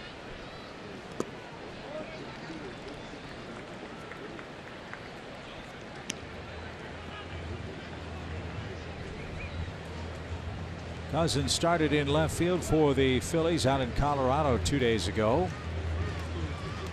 Made his major league debut June 1st against the Giants. Got a single on the first pitch he saw from Chris Stratton. That's a cool moment. The pitch. And a swing and a miss. 97 miles an hour. 9 strikeouts for Foltynewicz.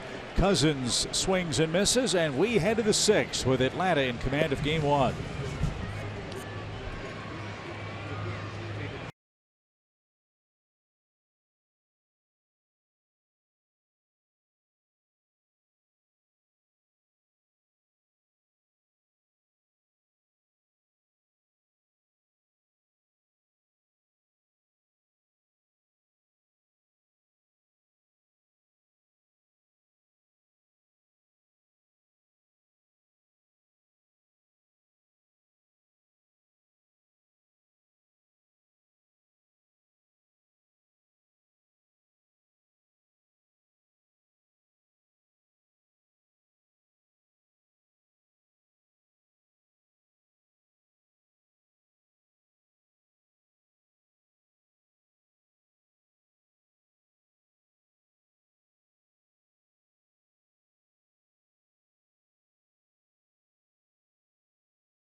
It's always just great to spend the final weekend of a major league season watching the Fanatics antics here at Citizens Bank Park. Dancing with some of the staff. We are family.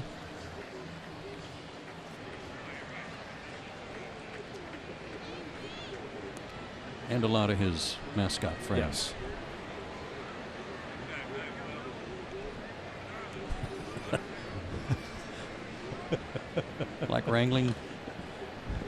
Like wrangling cats, trying to get them off the field. Yes, indeed. Tyler Flowers leads off for Atlanta. Tyler walked and scored his last time up.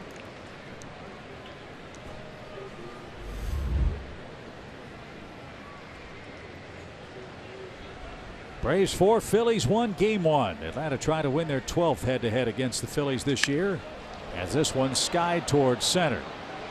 Quinn is back and has room. Tyler hit that hard, but to the deepest part of the ballpark. And that deep drive is caught. 1 man down here in the Atlanta 6th. The Atlanta Braves' thoughts and prayers are with those in Braves country who've been affected by Hurricane Florence. We encourage you to join us in helping those in need by giving to the American Red Cross at redcross.org/Atlanta Braves.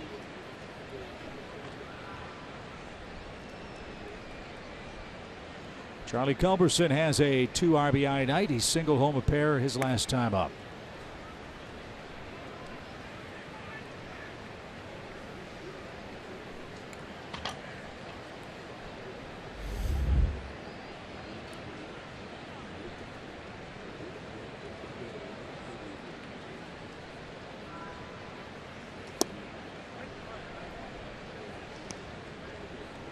Good pitch by Anderson, evens the count.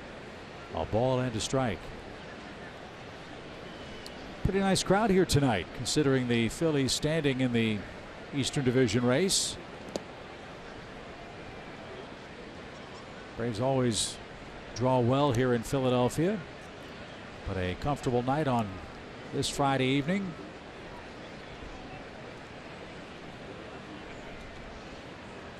Sure, they were hoping that these would be very pressure-packed, meaningful games for the division race. It hasn't worked out that way for the Phillies. Popped up toward Kingery at short, and he's got that. 2 outs. And the Braves will go to the bench here as Mike Foltynewicz will pitch 5 innings of 9 strikeout, 1-run ball. And it'll be Rio Ruiz coming up.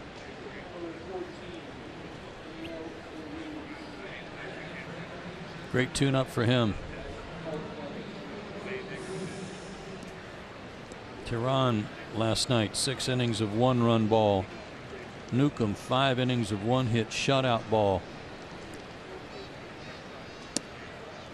Toussaint got the start in the first game at New York. 5 innings, gave up 2 runs, struck out 6. Good work. Appears those guys are ready. Yeah.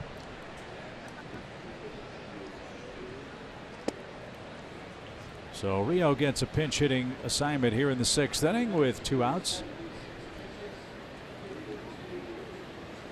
76 pitches for Folty, 52 strikes. We'll take that ratio in postseason play. You know it. Got down a good sacrifice bunt tonight too. And got to 202 strikeouts for the season. First Brave to do that since Javier Vasquez in 2009.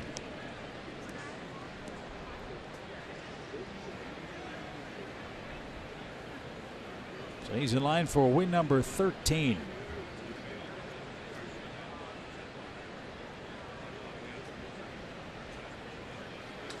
That's sharply hit to right by Rio. He's got a pinch hit. He's getting a lot of at bats. Lucas Duda's been nursing a sore back, so he hasn't gotten the action pinch hitting that maybe he normally would have. So Rio's getting a long look.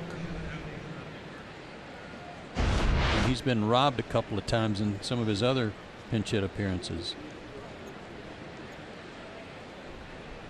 Bullpen getting busy in a hurry. It's been what, maybe 9 minutes since they made a pitching change. And Adam Morgan is the next Philly to get up and get ready. He's preparing for Ender Inciarte, who waits on deck. Well, I can't say enough about the job Mike Foltynewicz has done this year. As we talked about in our opening comments, we saw flashes of excellence from Mike last year. We've seen a lot of terrific work for him this year, and it's the consistency, Joe, that I think is the most important part of that. Fewer than 2 runs in 23 of his 30 starts coming in tonight. Getting compliments from Tyler, but Tyler gave him a motion like, stand up, dude. I'm going to give you a hug. So with his good work tonight, it'll be 2 or fewer runs in a start in 24 of 31. That is impressive.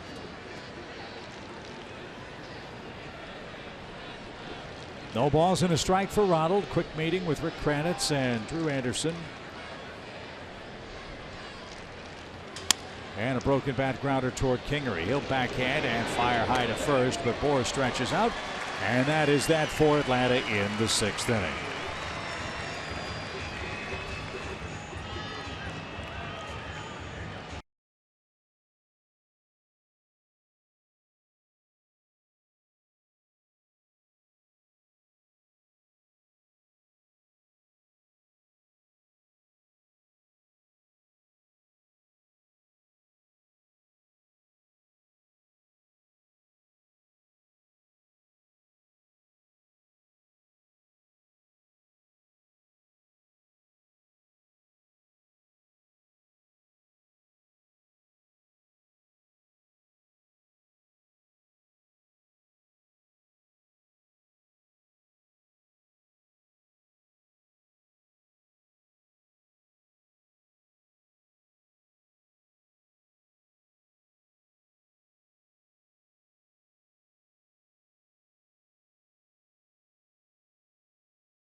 sixth inning, and Chip and Joe worded that perfectly. This was a tune-up for Mike Fultonevich, a great outing for him. He's out after 5 innings, and we got some more insight into what we can expect to see in the NLDS for the rotation. Brian Snicker told us earlier today he's pretty confident in saying that Mike Fultonevich, Anibal Sanchez, and Kevin Gausman will be pitching in those first 3 games. The 4th starter is still being decided. Now that, along with the order in which those guys are going to pitch, is going to be dictated by opponent and probably location, but like I mentioned earlier, that nice 3-day window between the end of the regular season and game 1 gives them flexibility in how they want to line those guys up.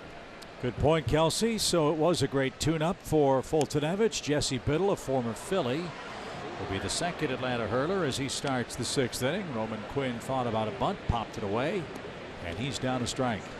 This is an important outing for Jesse Biddle. He needs to get his train back on the tracks. His last 5 games, 3 innings, 4 hits, 6 runs, 4 walks. The roughest patch that I can remember for Jesse all year long. Who had one of his finest moments against the Phillies in this ballpark, April 29th. Jesse Biddle came on after Brandon McCarthy was dealing. Jesse threw 2 scoreless innings, struck out 5 in that game, and also picked up an RBI double against his former club. Braves won that game 10-1. Brandon McCarthy started the year 4-0 for the Braves. And a swing and a miss. There's an impressive sequence. Quinn is down on 4 pitches, and that's the 10th Philly to be struck out by the Braves staff tonight. That's really a good start for Jesse. He's got a good fastball that can range up to 97. He's got that hook. Just a matter for Biddle throwing strikes. Hernandez turns around, hits right-handed. He was hit by a pitch in the 4th inning. That's the only run Fulte allowed tonight. So to Kelsey's point about the Braves starting staff still being evaluated after the big 3 of Fultonevich, Sanchez, and Gausman, the same is true for the relief corps. Those meetings continue. Alex Anthopoulos, Perry Benasian are here with the ball club. They're having almost daily meetings to evaluate not only who the Braves play, but who matches up best with those opponents, and frankly, who's pitching best right now, irrespective of matchup. So you're right, every outing for the Braves pitchers hugely important, as are the at-bats for the extra guys. There are jobs to be had for postseason play. The pitch. And high, 1 ball, 2 strikes.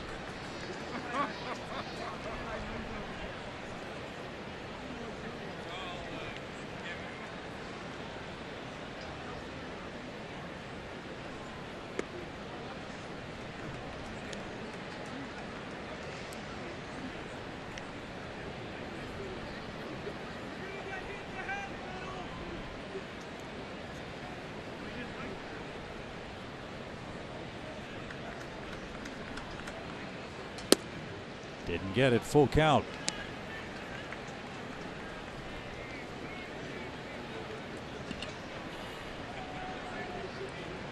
Washington just left the bases loaded in the 3rd inning. Mark Reynolds just struck out, so that one's scoreless in the bottom of the 3rd now as Biddle issues a 1-out walk. Can't do that with a big lead of 4-1. Stay tuned for the middle of the 7th. It's the stretch presented by Synovus, the bank of here. First walk of the night after Fultonevich went 5.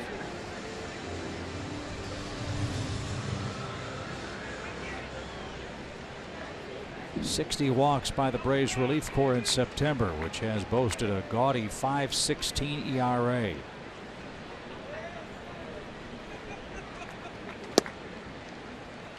And a strike. Jesse pitched last night, 3rd of an inning. A hit, a walk. They both scored.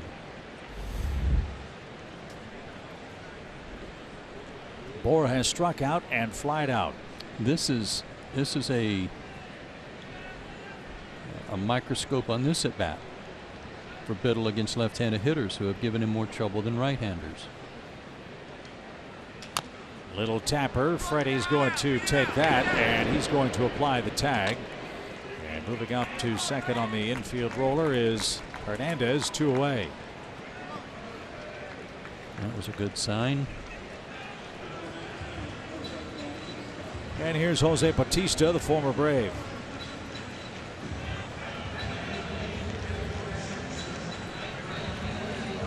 So Anderson pitched a couple of innings, gave up 2 hits, struck out 3,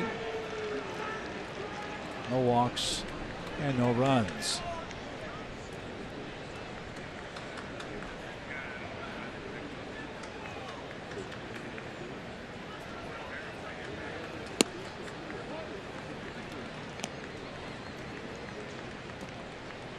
Note on the big screen here in Philadelphia, Jose Bautista, the first player to ever homer for 3 teams in one division in the same year.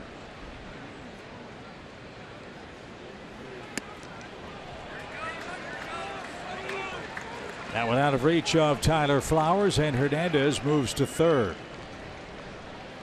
That's a pass ball.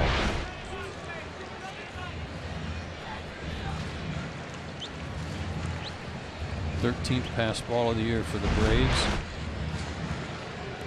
To go with 60 wild pitches, that's a total of 73. That compares to the Phillies, who have 97 wild pitches and pass balls. Well, it's good leading something. 2 balls, no strikes. Swing and a miss by Bautista. It's now 2-1.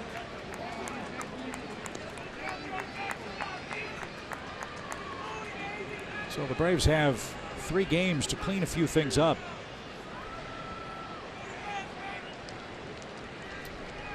A 1-out walk, now a pass ball, and now Bautista down to his last strike in the Phillies' 6th inning.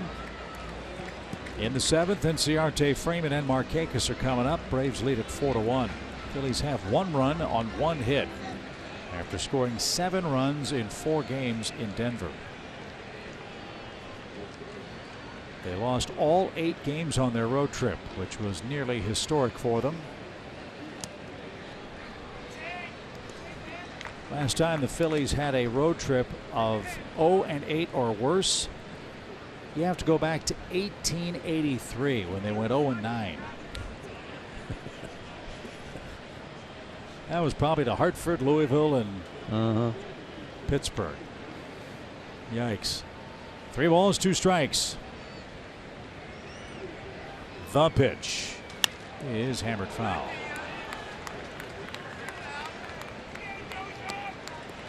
Almost got Dusty Wathan, third base coach for the Phillies, son of John Wathan, terrific catcher for the Royals for many years.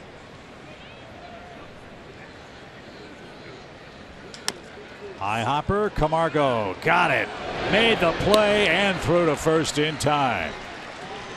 He handled a tricky hop, and Biddle pitches around the 1-out walk and the pass ball to hold down the Phillies in the 6th. Camargo's having himself a terrific night.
Fox Sports South catch an ACC doubleheader over on Fox Sports Southeast. First, it's Bowling Green and Georgia Tech at noon Eastern, followed by Rice and Wake Forest at 3:30. ACC Saturdays on South is presented by your local Ford dealer.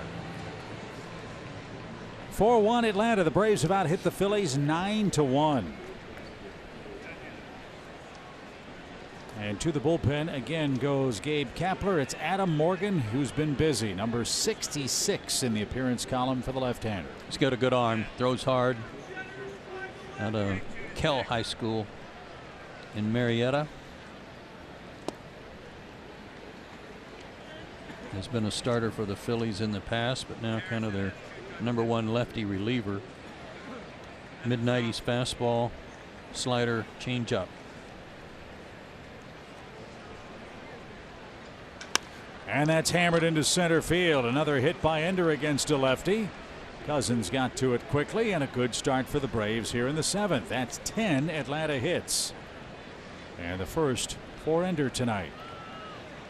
And now Freddie Freeman will be the Braves batter. Love the fact that Ender's keeping up his hot work against the lefties. You get him, Freeman, and Markakis all hot at the same time. Boy, that really makes it tough on the opposing manager to think about bringing in a left-hander to face that trio. Sure does. Got to think twice about it. Plus, such a resurgence from the last 2 games where the Braves couldn't muster much against the Mets. So let's see how Freddie has done against Morgan. He's done very good work. Career 6 hits, 19 at bats, a double and a homer. And 2 doubles already tonight.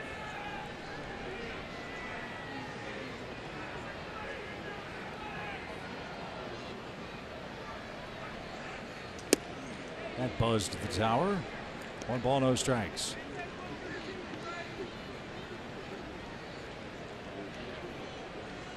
Milwaukee leads the Tigers 4-3, trying to keep pace with the Cubs in the Central. That game's in the 4th. This one's in the 7th. Ender's running. Good jump. The pitch a strike. The throw to second is a strike as well, and Inciarte's tagged out.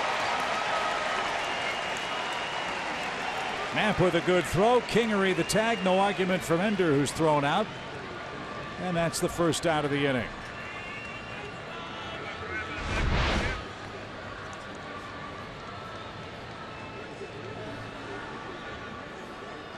Huh, that looked like a high tag. Very accurate throw.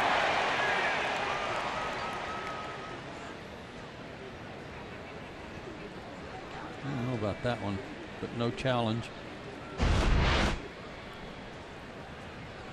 So Morgan gets some defensive help. Now Freeman bats with the bases clear. 1-1 pitch. He almost offered it that one.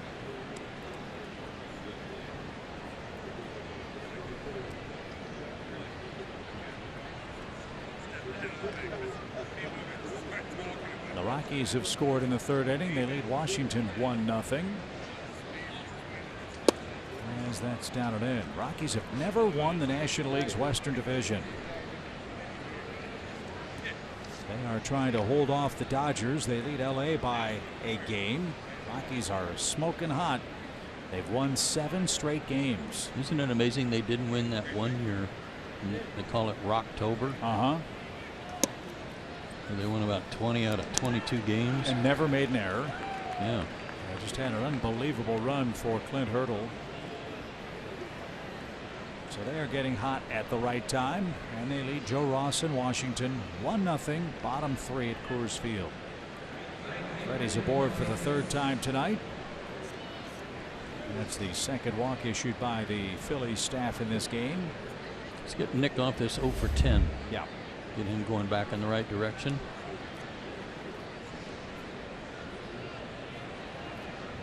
Started the game under 300 for the first time since April. Is that what you told me? Since Kingery, a short hop, long run by Hernandez to the bag, and Markakis beats it at first. That was close. Great play by Kingery. If he doesn't make that play, the ball's in the gap in left center. They force Freeman 2 outs. It's Tough luck again for Nick. Any kind of decent hop here, and he bounces it over Canery. Yeah, Nick below 300 on the batting average line for the first time since April 21st.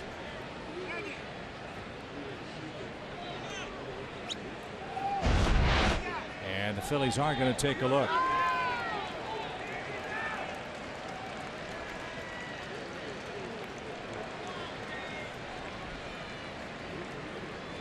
That was a heck of a play by Hernandez. He had to make about 5 extra steps because of the shift to get to that second base bag, and then he got enough on that throw to make it close at first. So the Phillies trailing in the game. Why not challenge it? You might get a break and get the double play.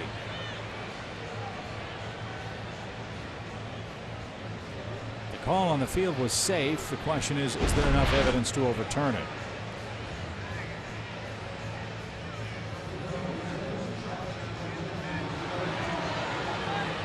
And it's a very quick review. Markakis is safe at first base. So the call stands.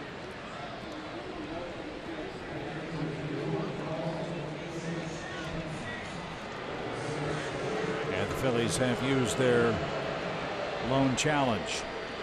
So here's Camargo. 2 terrific plays in the field. 2 good at bats tonight. A homer, a single, and a run scored. 2 outstanding defensive plays that just go on the highlight reel.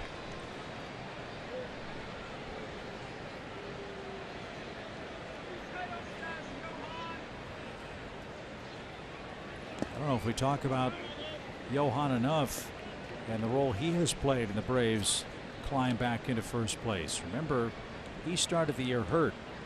He also had to spend some time on the bench easing himself back into game shape, and while that was happening, you might recall Jose Bautista was playing third base for the Braves for a couple of weeks. So he patiently bided his time, and then when he got hold of the starter's job at third base, he didn't let go of it. Well, but the whole time he was looking over his shoulder because everybody was writing and talking about, well, who are the Braves going to get to play third base? Who are they going to go out and trade for to play third base? Who are they going to call up from the minor leagues to play third base? Line drive into left field. That's going to get down in front of Hoskins. So a 3-hit night for Camargo, and the inning continues. So all he's done is put any of that talk to rest. So a pretty interesting lineup beginning to click for Atlanta here. You've got Acuna sizzling hot in the leadoff spot. Then the 3 left-handers, Inciarte, Freeman, and Markakis. Then the 2 switch hitters, Camargo and Albies. I mean, you talk about matchup issues for opposing managers. That's why this Braves offense has the potential to be extremely dangerous. Camargo and Albies have combined for 5 hits. And this is Ozzy's better average side.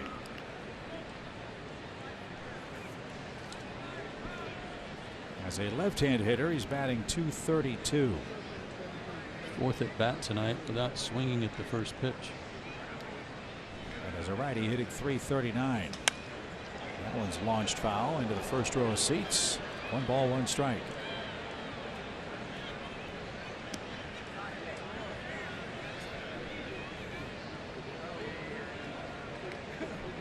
Well, look, the scouting report is pretty simple on Ozzy. He likes the high fastball, and he likes to swing early in the count. That's got to make the opposing club nervous when he doesn't swing at that first pitch. Maybe he knows something. It served him well tonight with a 2-for-3 game. And out of play.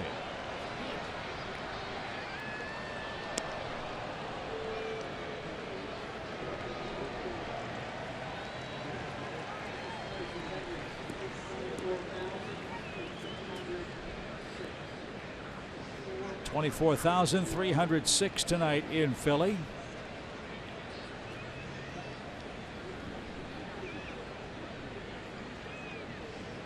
2 on, 2 out. We're in the 7th.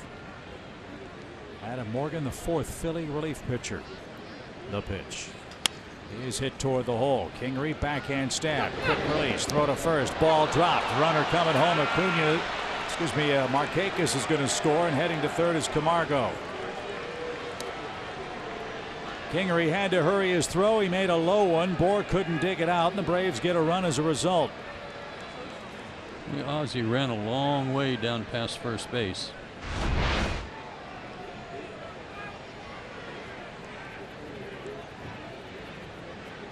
With Ozzie running, Bohr knew he needed to come up with that cleanly on the stretch and didn't.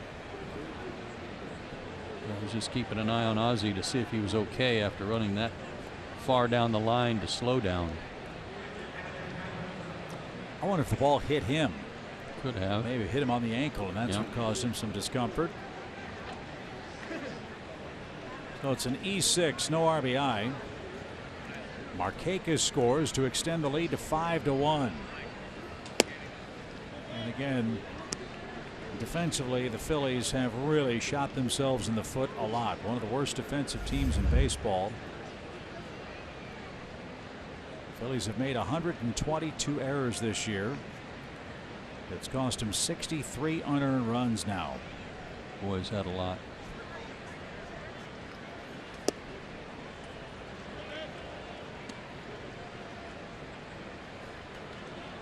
And with a relatively young pitching staff, Braves know all about the importance of defense behind young pitchers. Just look at the 1991 Braves as an example. That has not been the case for Gabe Kapler this year. Another shot left side. And Santana with a throw to first is in plenty of time to retire Atlanta. The Braves get another run. They lead 5-1. It's the middle of the 7th. It's the stretch presented by Synovus. Let's send it back to Atlanta.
Hit tonight, part of an 11-hit 5-run attack for the Braves. You see the Phillies have 1 hit, so Acuna has as many as the Phillies squad. So far through 6.5 tonight, Brad Brock will become the 3rd Braves pitcher of the evening. He'll follow Jesse Biddle, who walked 1, struck out 1 in his scoreless inning of relief. And the same thing you said about Jesse Biddle, Joe, I think applies to Brad Brock. It absolutely does, Chip. He pitched against the Mets last night, 2/3 of an inning, a hit and a run, struck out a batter, and the hit was a home run. That was the pinch hit homer by Mesoraco. So a little cleaner inning would be desired by Brad here tonight.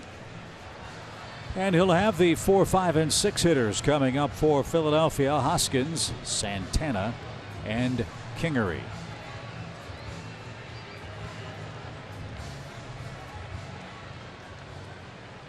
Braves 5, Phillies 1. Sanchez and Nola here tomorrow night in Game 2. Braves live at 6:30. First pitch 7:10.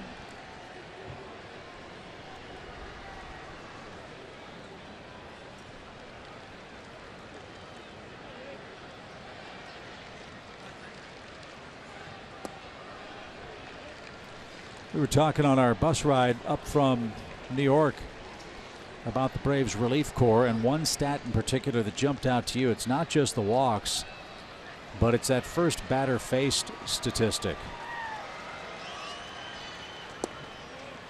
You don't always have the luxury of coming in for a clean inning. No. And so when you have trouble getting that first batter out and you are in the habit of walking people, you can see how the innings can quickly spiral out of control. The Braves as a team, first batter retired, 68% for the year. Brad Brock, 48 for 68. And he's 3-0 to Hoskins. Broken bat right to Camargo. They green lighted him and he paid the price. Thank you very much. One out.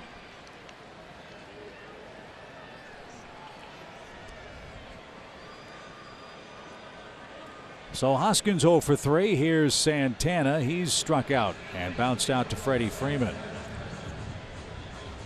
Santana's a couple of homers away from 200 for his big league career. The Braves hope that total stays right there the rest of this series.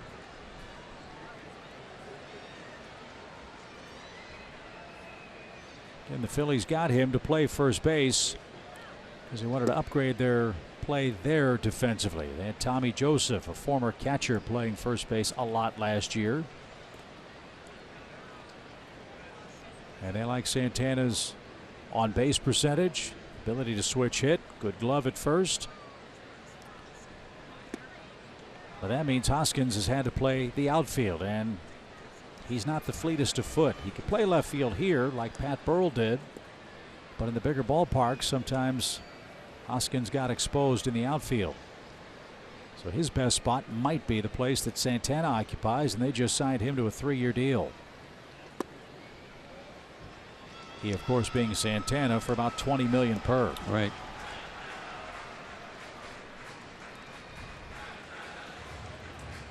So Matt Klentak, the Phillies general manager, will be a very busy man this offseason.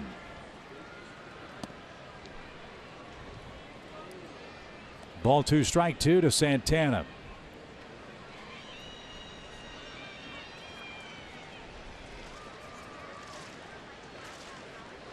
Klentak was in Denver with the Phillies and announced that Gabe Kapler and his staff will be back next year.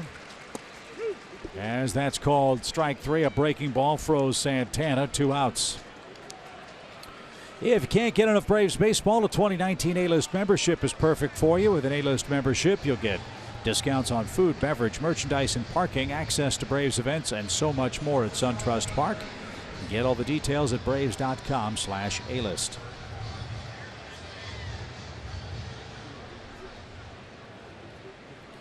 So Brock's gotten the first 2 quickly. Let's see if he can get him 3 up, 3 down. The Nationals just took the lead in Colorado 2-1. That's in the 4th inning. If the Braves win this game, if Colorado loses and the Dodgers lose, Atlanta would have a 1-game lead over Colorado for home field advantage. That is a very big thing, but a long way to go in Denver.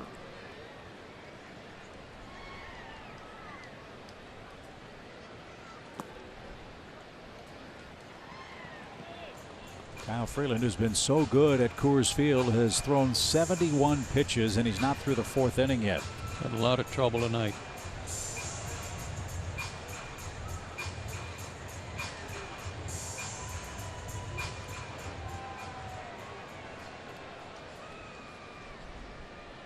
One ball, 1 strike for Kingery. And fouled away. It's now 1-2. Dodgers and Giants get started about a half hour or so, I believe.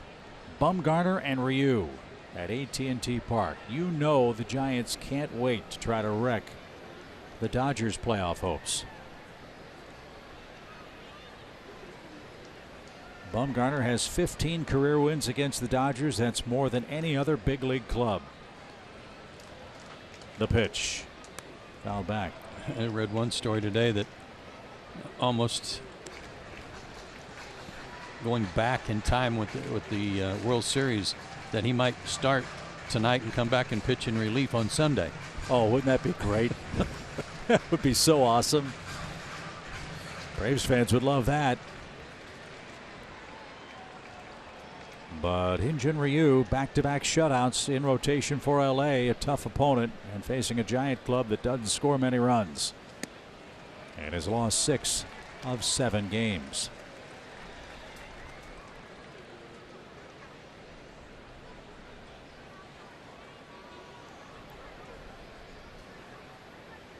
Two balls, 2 strikes.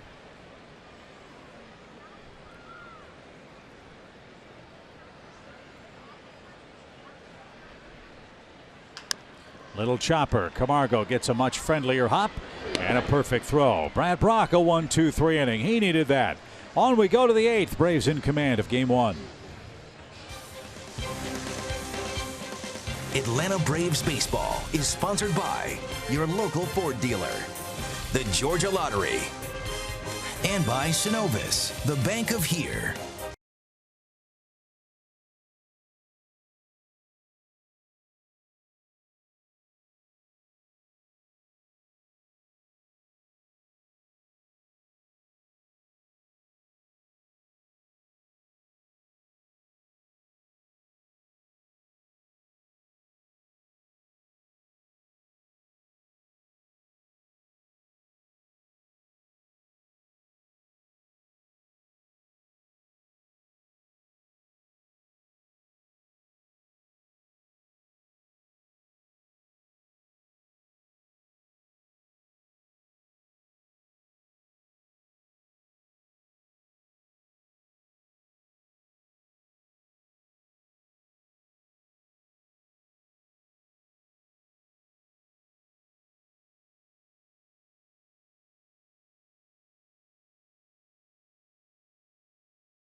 Toyota dealers, let's go places.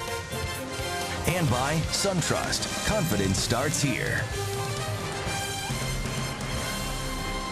Beautiful look at City Hall in downtown Philadelphia, where the Braves lead 5-1. Braves have out-hit the Phils 11-1 tonight. Luis Garcia is on for Gabe Kapler. He's their 5th reliever. Garcia is the man that the Braves torched for 4 runs in the 8th inning back on the 20th.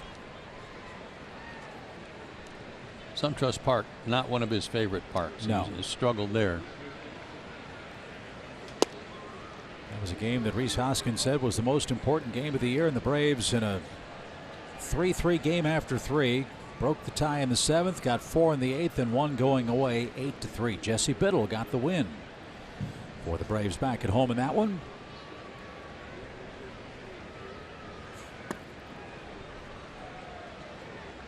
Had Charlie chasing that pitch tonight, down and away, that breaking ball. Garcia throws hard, high 90 fastball, slider, and a split finger pitch. Brad Brock's spot is due next, so Preston Tucker has grabbed a bat. He would pinch hit after Charlie, who has a 2-run single tonight. That came in the 4th. And downstairs, it's 1-2. Yankees are winning a big game tonight, 10-4 over the Red Sox. It's big for the Yankees because if they win that game, that eliminates Oakland's hopes for hosting a wild card with New York. That is a big deal, too. And Oakland plays the Angels out west later on. So if the Yankees hold off the Red Sox, and if they beat Oakland in the playoff game, first round matchup, Yankees, Red Sox in the division series. That will be fun. There won't be any secrets. No.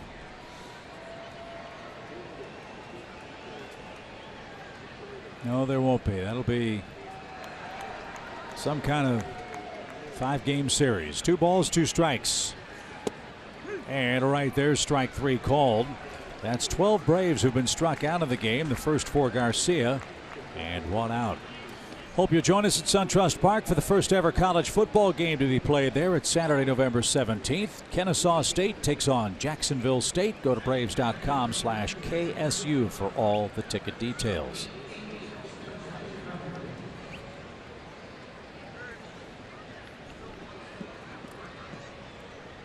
Preston Tucker, who had such a big impact on the team early in the season, playing left field, getting a lot of key hits. Everything he hit out of the ballpark happened to be a 3-run homer at the time. That's right. And he shoots one into right field, a base hit. So Tucker's bat's starting to heat up. This young man had 3 homers and 18 RBIs in the first 17 games played by the Braves. Goodness. Think of Brandon McCarthy and his work against the Phillies. What was he, 4-0 against them? 4-0. And so with Lucas Duda and his back an issue, who knows if Tucker heats up, maybe he's an option off the bench as a left-hand hitter. So back to the top, here's Acuna. And that pushed him off the plate from Garcia. 1 ball, no strikes. Washington 2, Colorado 1, top of the 5th inning now at Coors Field.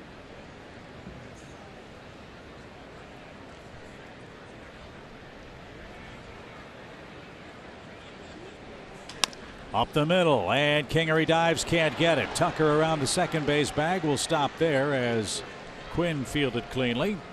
Back-to-back Braves hits, another 2-hit game for Acuna. 2 for 5 after starting off with a couple of strikeouts tonight.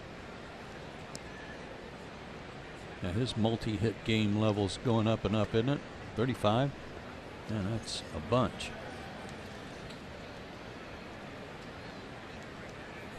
So the Braves continue to pour it on here. 13 hits. And Ender, the batter, he looks for a multi-hit night. He singled in the 7th. And yes, the Phillies bullpen is busy again. Well, they've only used 5 relievers, and they've got about 10 to go. 10 or 11.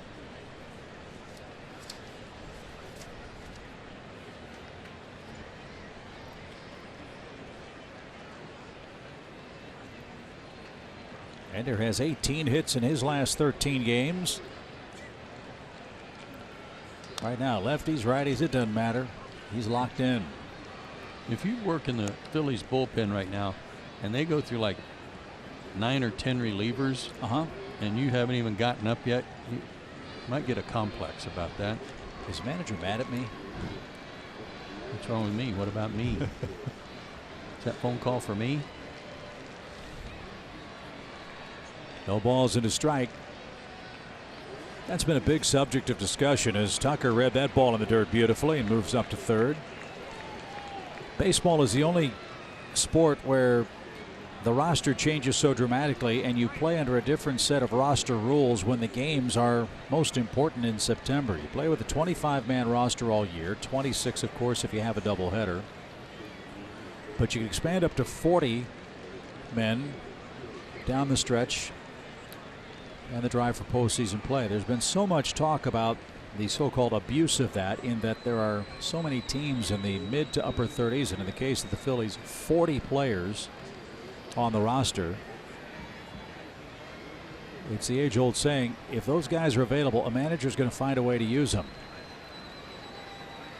And so I'm asking you, baseball has a very delicate balance of pace of game initiatives. All these players and their availability slows the game down. Will this be the year that breaks the camel's back in that maybe we have a taxi squad and a smaller maximum number of available players in September for games next year or beyond? I hope so.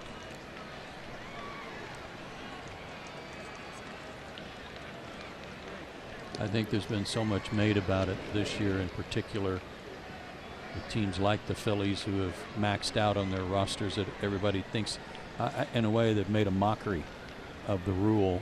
It is a rule. They're playing within the rules. They're using the players within the rules, but they gotta address it.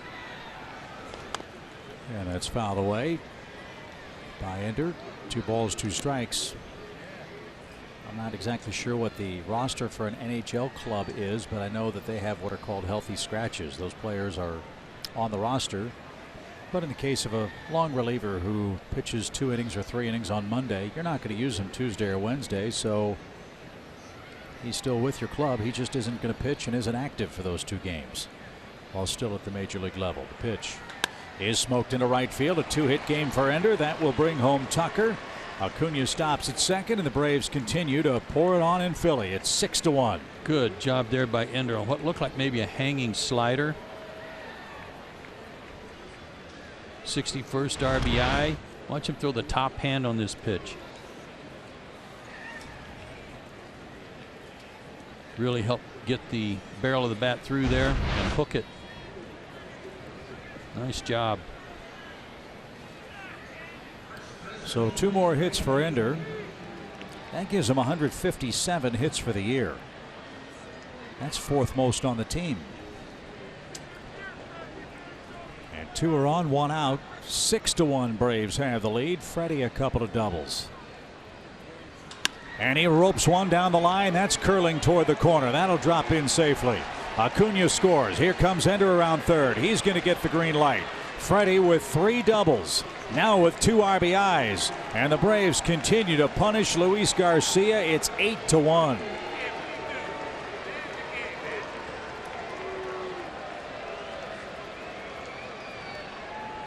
This poor guy's not going to want to pitch against the Braves forever.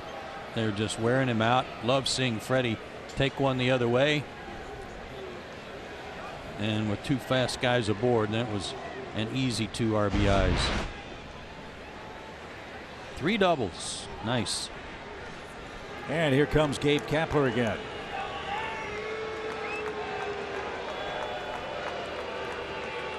The Bluebirds are out. The Phillies will use a 6th reliever. And they're not out of the 8th inning. Luis Garcia serves up 3 runs, 4 hits, and retired 1 batter.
Hurricanes next Thursday, followed by the Nashville Predators next Saturday. You can catch Canes and Preds coverage on Fox Sports South, Fox Sports Carolinas, and Fox Sports Tennessee throughout the year.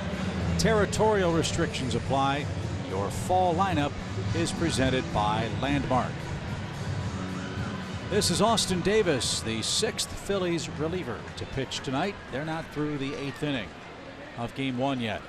Braves got to look at him in Atlanta as well. A lot of strikeouts. Fastball in the mid-90s with a slider and a change.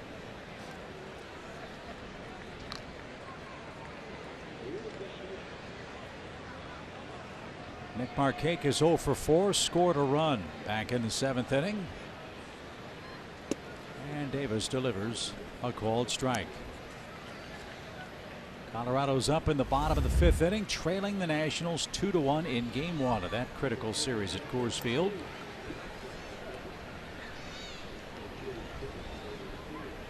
The 0-1 stays high. I'm sure it's an emotional final weekend for the Toronto Blue Jays. They're playing Tampa Bay tonight. They've announced that John Gibbons, their longtime manager, will not be retained at the end of the year.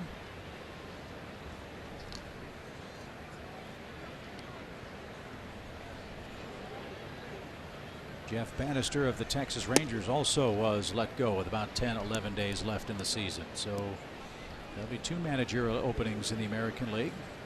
Yeah, for Gibbons, that was his 2nd tour of duty with the Blue Jays. Don Wakamatsu, former manager, took over for Bannister in Texas. 2 balls and a strike. A lot of uncertainty regarding the future of Buck Showalter in Baltimore. Dan Duquette, the general manager with the Orioles. Don't know if Mike Scioscia, who's been with the Angels forever as their manager, if he'll be back next year. So might be a lot of changes in the managerial seats this offseason in the junior circuit. 3-1. And out of play foul, full count. Yeah, and Houston and the Orioles have to play a doubleheader tomorrow, make up for a rainout yesterday, and it really doesn't affect Houston. They've already clinched whatever they needed to clinch, the division, the 2nd seed in the American League, so nothing will be bothered by that, and they will still use their frontline pitchers to get their tune-up in tomorrow.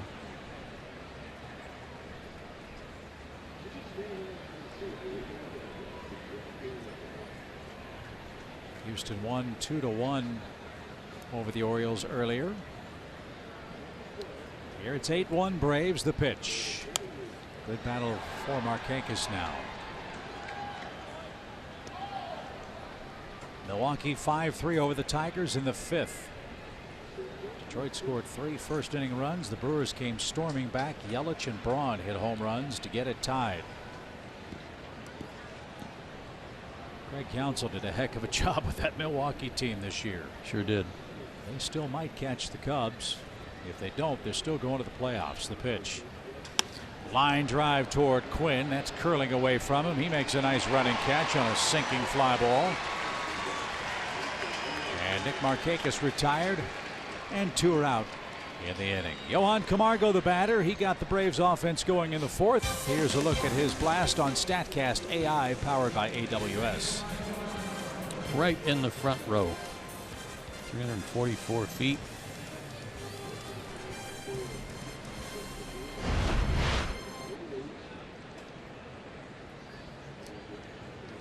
So a 3 for 4 night for Johan.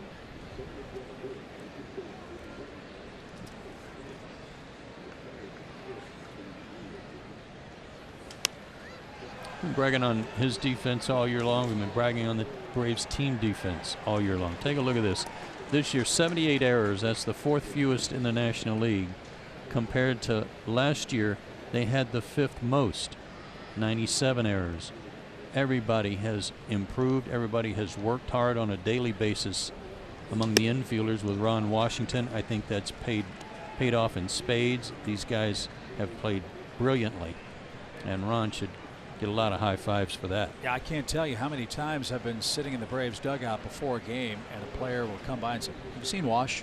The players are looking for him to do that work, which is great praise for Ron Washington. Cousins in right gives way to Quinn in center, and that's the inning. The Braves tag on 3 more against Luis Garcia. It's 8-1 Atlanta in the 8th.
Between the Dodgers and the Rockies in the first round of the National League playoffs. Tweet us at Fox Sports Braves using the hashtag BravesNLDS, and your tweet could be read on the Braves Live postgame show. Colorado's got a big 5th inning going. They've scored 3 times against Joe Ross and the Nationals. Couple of homers, huh? Yeah, 2-run homer by Ian Desmond, another homer by Chris Iannetta. So you know Coors Field is rocking tonight as Chad Sabatka is going to come on and face the bottom of the order for the Phillies in the 8th inning. Chad has had an eye-opening run for Atlanta. Mid-90s gas, baskets full of strikes, and terrific poise on the mound. He is not looking intimidated at all by what's going on around him in this great race for the Braves. And more importantly, his last 3 outings, each an inning long, no hits, no walks, 6 strikeouts. And strike 1 gets the home 8th started with Andrew Knapp leading off. Knapp is 0 for 2.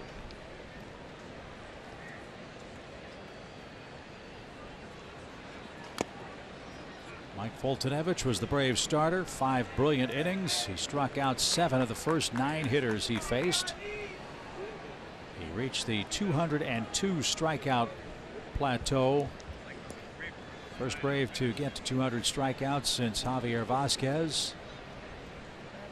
Braves gave him a 4-0 lead after 4, so he's in line to pick up win number 13 tonight. Out of play foul by Knapp.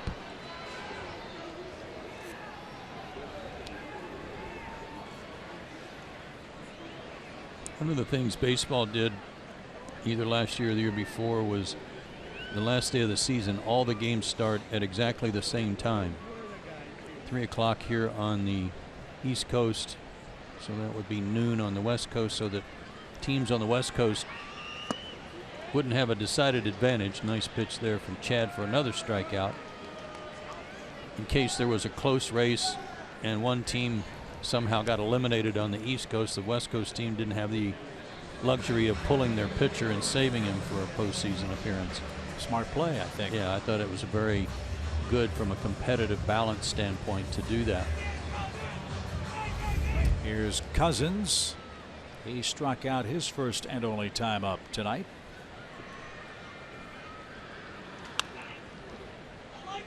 And again, Sabatka coming in, throwing hard, throwing strikes.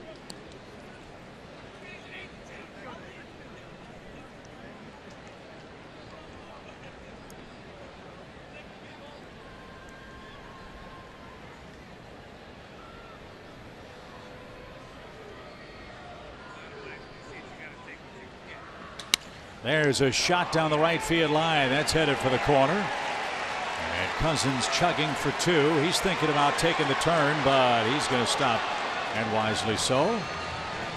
It's a one-out double. That big dude can run. Sure can. He was picking those knees up and churning around first base.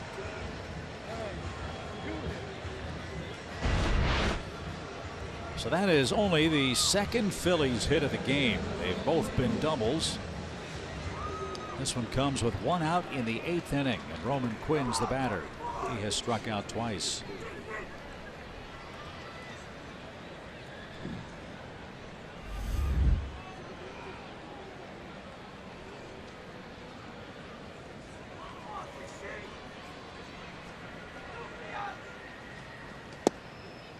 That's low and outside. 1 ball, no strikes. Quinn has reached in 23 of 28 starts for the Phillies. He has not reached tonight.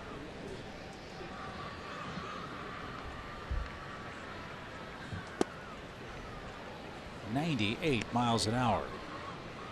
And just right over the top, coming at you. Cousins got a good rip at it. Not too many guys lately have.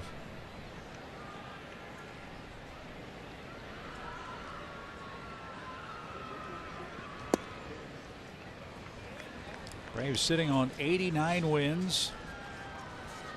Trying to get to number 90 tonight. Braves would be the first National League team to get to 90 wins in a year following 3 or more 90 loss or worst seasons. That's a strike.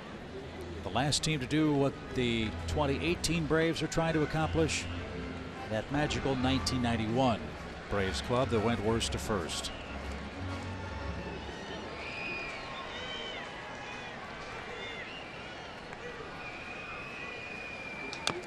That's fouled away. Braves are looking for their 18th 90-win season since the advent of the 162 game schedule that started in 1962 for the National League. And 18 total 90-win seasons since '62 would be tied for second most in the National League with the Cardinals and the Giants. The Dodgers have 23 90 or better win seasons since '62. And a swing and a miss. Second strikeout for Sabatka. Let's send it back to Atlanta for a game break.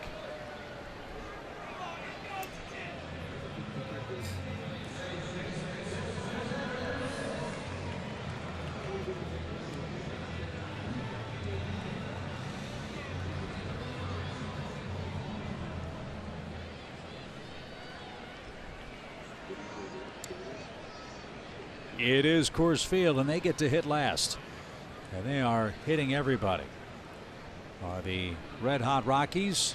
And that's downstairs. Again, Colorado has never won the Western Division title in their franchise's history. Also trying to get to the postseason in back-to-back years. 1 ball, no strikes for Cesar Hernandez. Up and away. Coors Field is what it is. It's an offensive playground. Everybody knows that.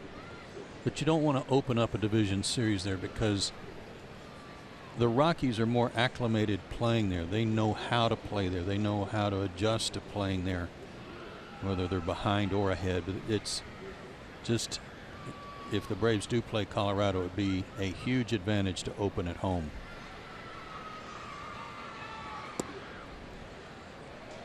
And what we've said about Coors Field, it's not the homers that drive you crazy. It's the walks, and then the bloops, and then the blasts. It's the walks that you issue trying to prevent the home runs.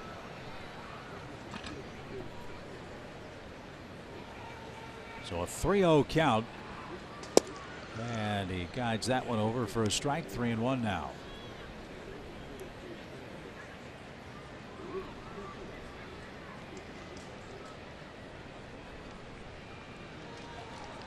Phillies have been outscored 68-20 in their last 9 games.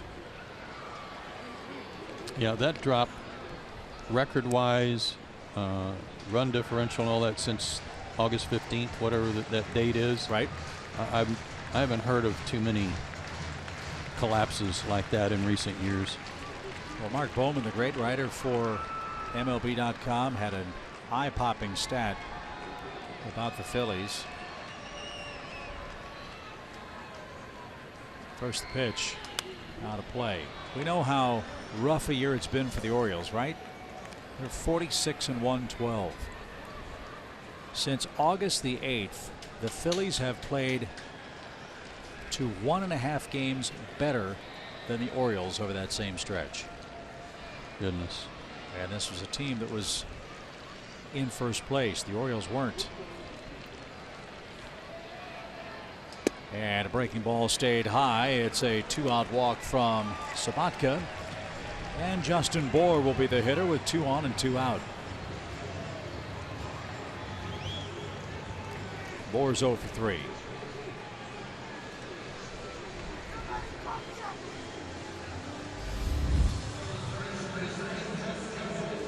Bour's enjoying his third 20 or better homer season, something he's done in 2015, 2017, and this year.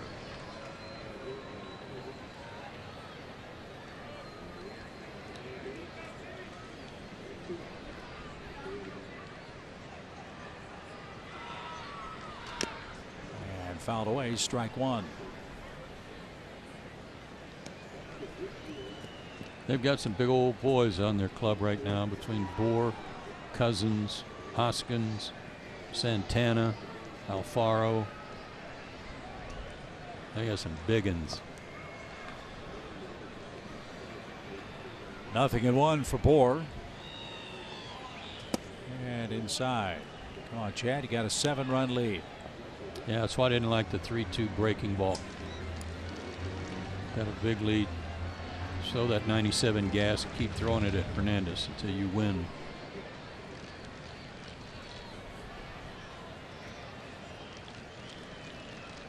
Two on, 2 out. And a broken bat roller to second. That should take care of the Phillies. It does. And Sabatka strands a pair of runners. Phillies have 2 hits through 8, and we head to the 9th. Atlanta by 7.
By Kaiser Permanente.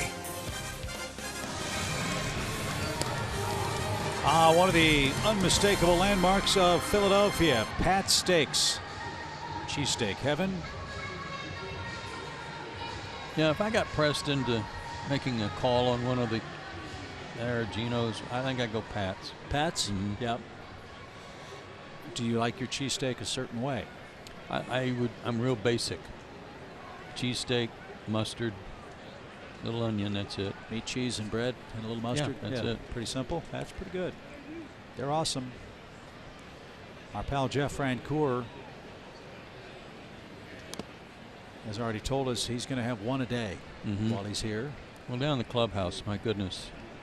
I don't know how many millions they've made in the clubhouse. Oh, my gosh.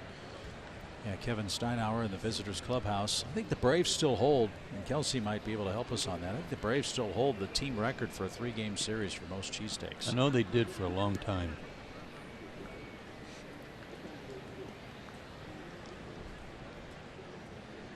That may have been when Evan Gattis was on the team. Could have been. Could have been. Strike one to Ozzie. Boy, remember that homer he hit off Cole Hamels? Yeah, hit the lady in the leg out by the flagpole. Out by the flagpole. Boy. Ashburn Alley was never the same. Absolute missile out toward center over the 409 sign. Evans had a good run with the Astros as their part-time catcher and DH. One of the great stories in baseball history, how he reconfigured his life and got back in the game, got back to the major leagues, and now is a world champion. Just an amazing story. El Oso Blanco was his nickname when he went and played baseball in the winter leagues. That's the nickname they gave him, the Big White Bear. Braves got a pretty good return on that deal. Yeah, sure did. Mike Foltynewicz.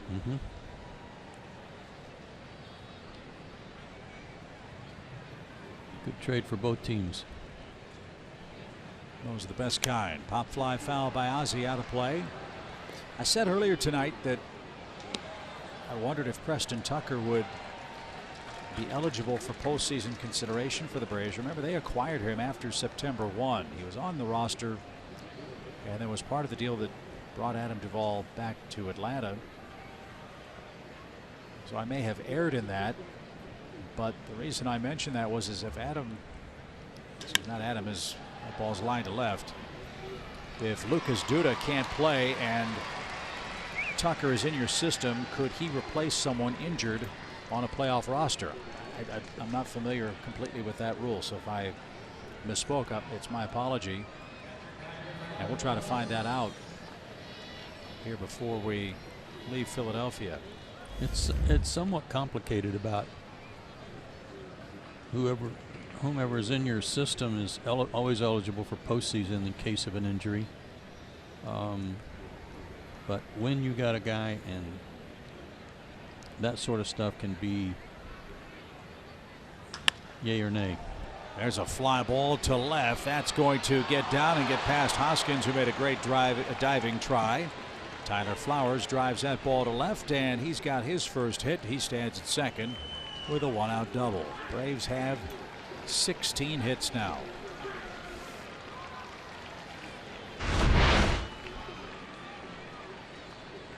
Nice swing by Tyler on this one.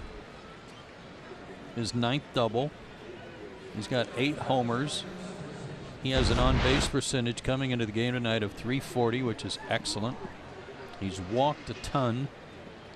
33 walks on the year in his 80 games. And 1 walk tonight.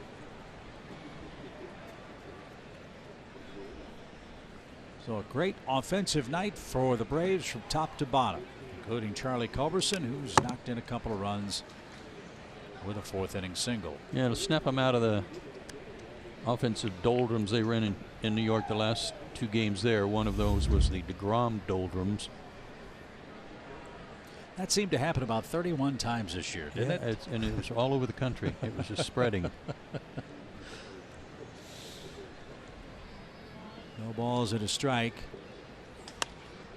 As you said, Max Scherzer is not scheduled to pitch for Washington in Denver against the Rockies. It's a break for Colorado.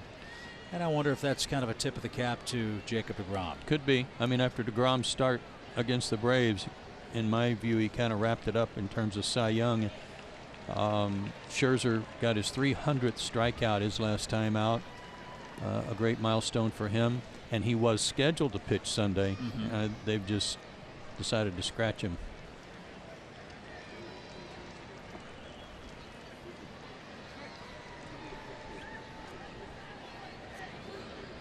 Which might irritate the Dodgers a bit. Although Steven Strasburg pitches tomorrow. Davis has mud in his tires, so he's got to get that taken care of. Well, they've got that mat back there behind the mound, don't they? There have been so many relievers, maybe they wore all the teeth off that mat. Maybe, yeah, that's a real possibility, but I don't see one back there. Yeah, there it is. Yep. There it is. They've buried it. Yeah. I don't think I've ever seen that. Need the tongue depressor on that. Foul away. I think there's been enough depression in Philadelphia with the Phillies over the last 2 weeks. You know, you heard a lot of that tonight. A lot of people voicing their displeasure with Gabe Kapler. No balls, 2 strikes for Charlie Culberson. 8 runs, 16 hits for the Braves, and a base hit the other way by Charlie. And Flowers will be stopped at third. Braves runners are at the corners. 2-hit night for Culberson. Boy, this is refreshing to see.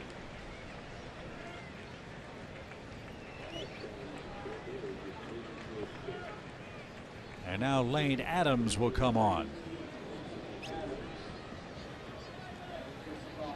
Adams bats for Sabatka in the 9th inning. Sabatka went an inning, a hit and a walk, and a couple of strikeouts.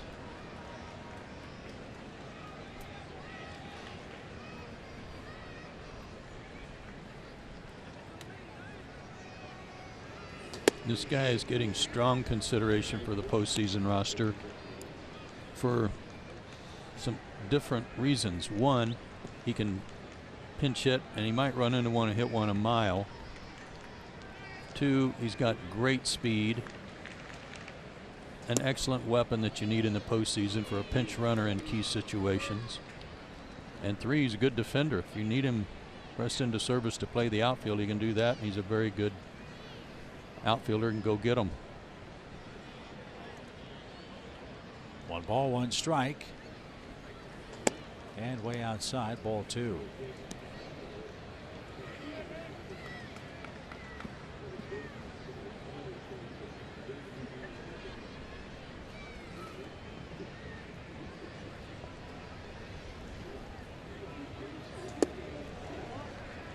Didn't get that one. 2 balls, 2 strikes.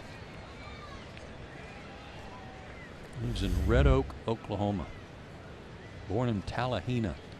Little bitty places.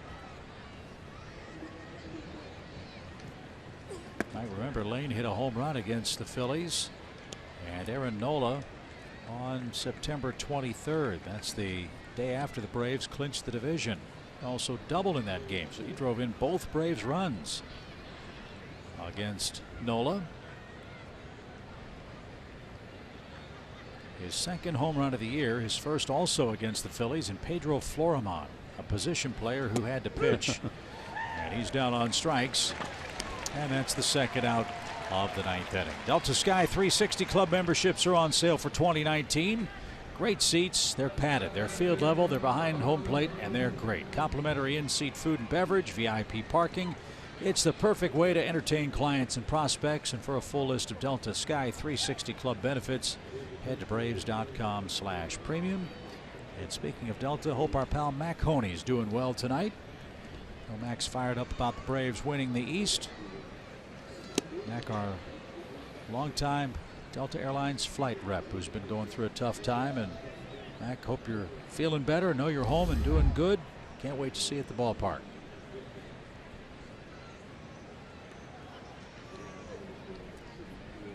Two-hit night for Acuna. He's scored 1. He's knocked in 1.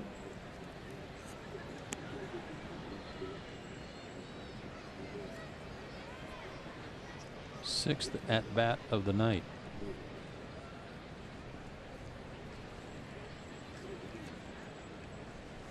He had 8 at bats in 2 games against DeGrom and Vargas up in New York. A very busy night on the base paths for the Braves. Broken bat, and it's a base hit anyway. Acuna has a 3-hit night. Flowers scores. That makes it 9-1 Atlanta. Have yourself a night. Ronald Acuna out of the leadoff spot. The bat blew up and the baseball ended up in left.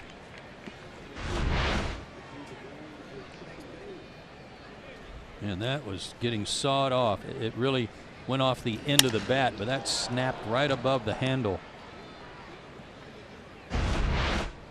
Second RBI of the night, is 63rd of the year. And all smiles.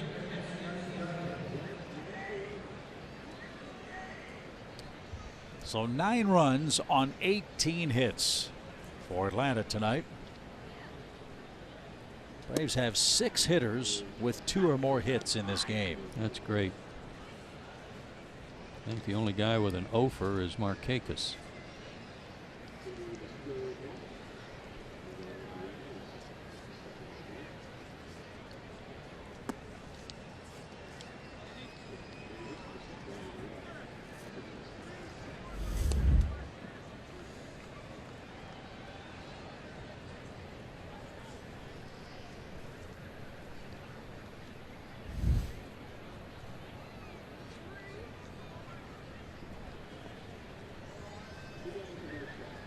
Two balls, no strikes. Hander had a base hit against Adam Morgan, a left-hander, in the 7th inning.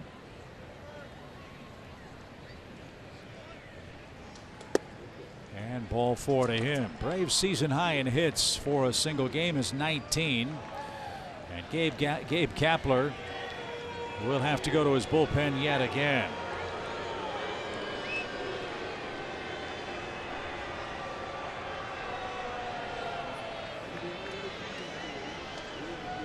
So Ender walks. Freddie Freeman's coming up with the bases loaded. It's 9-1.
To catch every moment this year, get Braves home screen icons and features like the MLB.TV Game of the Day, pitch tracking, in-game highlights, live radio, stats, news, and more.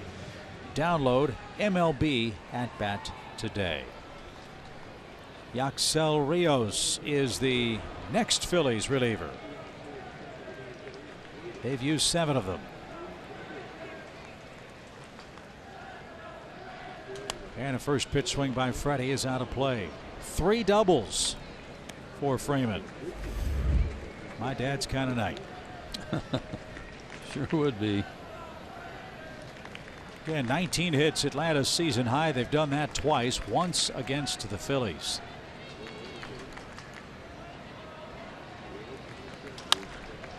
That's guided foul, and it's 0-2. Eichhoff started, was brilliant. His first start since August 20th, 2017. He struck out 8 men in 3 1/3 innings. He threw 56 pitches. You can understand why the Phillies were careful with him tonight. But then it's been a steady parade of Philadelphia relievers. Freddie now with an even 700 plate appearances. A healthy year. Knock on wood. It's allowed him to play every game and get that many plate appearances. Wonderful. And with a 389 on base, a 508 slugging percentage. He only strikes out 18% of the time. He's hitting .310. What a year.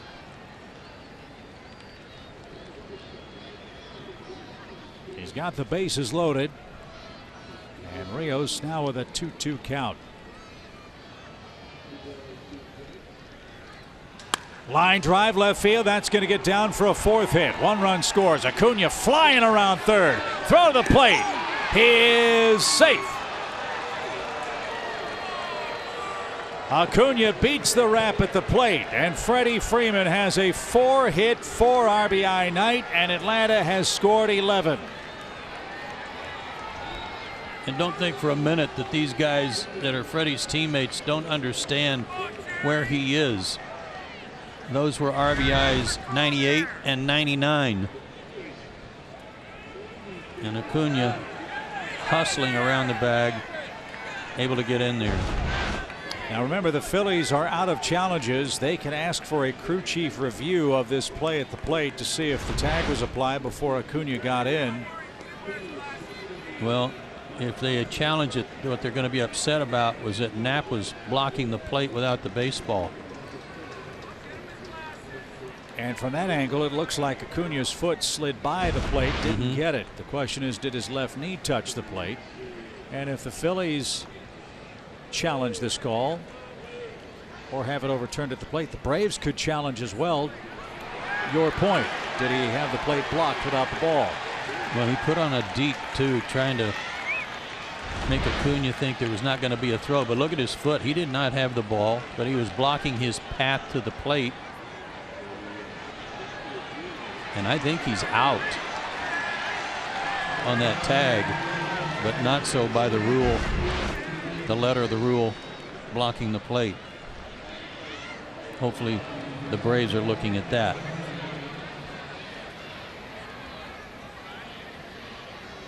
So Gabe Kapler asked for an umpire's review after exhausting his challenge earlier in the game. This was the original intent of review, scoring plays and boundary plays. And so the question is, was Knapp blocking the line? It sure looked like he was. And we'll see if this is overturned and if the Braves challenge. If this call stands, Atlanta would settle for 1 run on the Freeman hit. I tell you, Jerry Lane is a terrific umpire. He has cut Gabe Kapler more slack than most, especially if you remember the opening series of the year when he allowed a guy come out of the bullpen who hadn't even warmed up, allowed him to take all the time he needed to warm up. Instead of the standard warm-up pitches. That's correct. So I'm with you. He is out on that play. But did Knapp have the plate blocked illegally?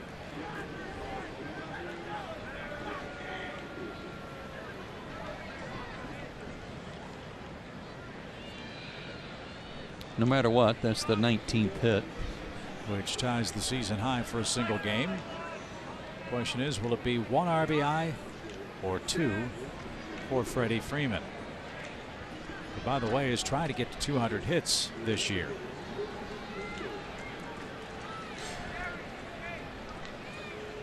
So the verdict is in, and he will be out at the plate. Let's see if Atlanta talks about blocking the plate. I don't think they will with a 9-run lead. So it's a run-scoring hit for Freeman. Acuna's out at the plate. It's 10-1 with 3 outs to get.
1 ball game. Now, Brian Snicker told us before the game that this was the plan, regardless of the score. They wanted to make sure they got Vizcaíno in tonight. Now, this will be his 6th appearance since he's been brought back from the DL, and he's looked really good. And the initial plan was at the end of this week for the Braves to reevaluate if he was ready to pitch back-to-back. Now, Snicker told us he didn't feel this was necessary any longer. They're confident with where Vizcaíno is back, and he's been very transparent with how he's been feeling since he's come back. So the day after he pitches, if he tells the staff he's good to go, then in their eyes he is good to go. And guys, if he stays healthy, I've been told that we'll probably be seeing him a lot of the 9th inning in the playoffs. Yeah, it's a wonderful plus, Kelsey, to have him back and feeling better. And I can understand their concern about making sure they don't have any relapse of any kind. So they're very guarded about that, but what a bonus to have him in there. And he'll face J.P. Crawford in the 9th inning for the Phillies. Crawford, Hoskins, and Santana are due up for Philadelphia. Braves 10, Phillies 1. Atlanta with a season-high tying 19 hits against 8 Phillies pitchers.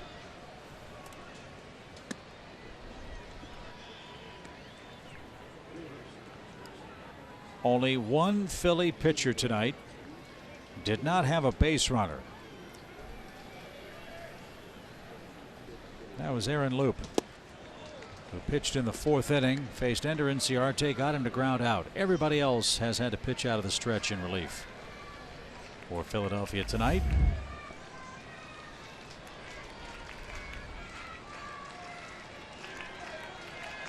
So Crawford, a 1-1 count. That's low, ball 2.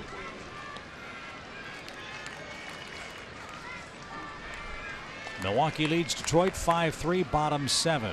Colorado 5-2 over Washington. Nationals have a runner aboard in the 7th inning at Coors Field.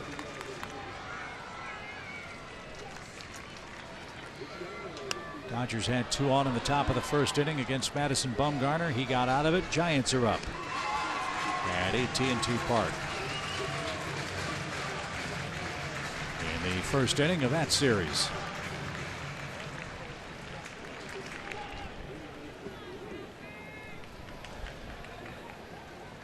Now Vizcaíno has to scrape some clay from the cleats. First 3 games of the Rockies series for Philadelphia. They gave up 43 hits in 3 games to the Rockies. They've given up 19 to the Braves tonight. They've been outscored 49-8 in their last 5 games. Popped up left side. And there's the first out of the 9th inning. In fact, it was so bad in Colorado that for Gabe Kapler, in a real uncharacteristic bit of candor, went so far as to say that the Phillies weren't playing good baseball. And that's about the extent of his, shall we say, critique of his club. And on one hand, that sounds Pollyanna-ish, but that's something that's really registered positively for Kapler in his clubhouse. His players are really happy with the overwhelming positivity he has given their club in that chair. I don't know how well that positivity is playing among the Phillies fan base, as we've seen evidence of that tonight.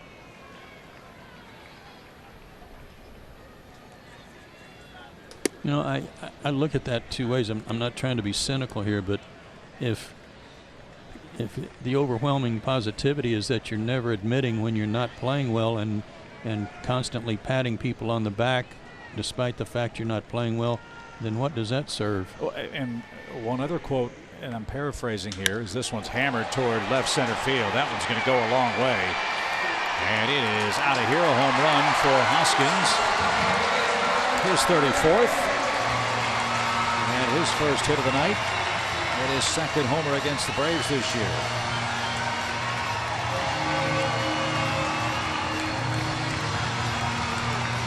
When the Phillies were beginning to drop further and further behind Atlanta, I believe I read a quote from Gabe Kapler saying, hey, I like where our team is. As Hoskins is going to like where this pitch ended up. It was a mammoth home run. And the 2nd run of the night for Philadelphia. What a year for Hoskins, who's got 95 knocked in. So if you like your position when you're fading and you're in second place, what does that serve other than to try to rally the troops? 52 homers for Hoskins in 201 career games, by the way.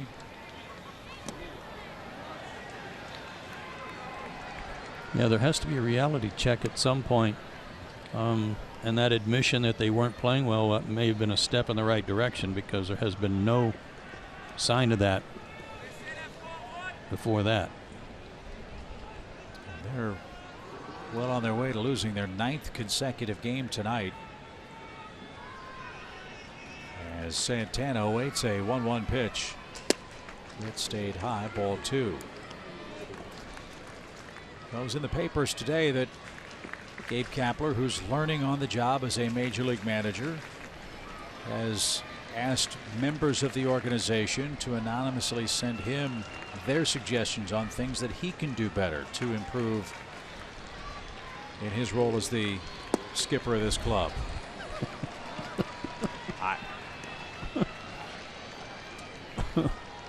Again, I'm just reporting the news. I wonder if anybody in Atlanta ever got anything like that from Bobby Cox. Well, I'm sure they offered Bobby suggestions, but I'm almost sure Bobby didn't ask for it. 3 balls and a strike. And ball 4. Come on, Roadies. And a 9-run lead. Now it's 8.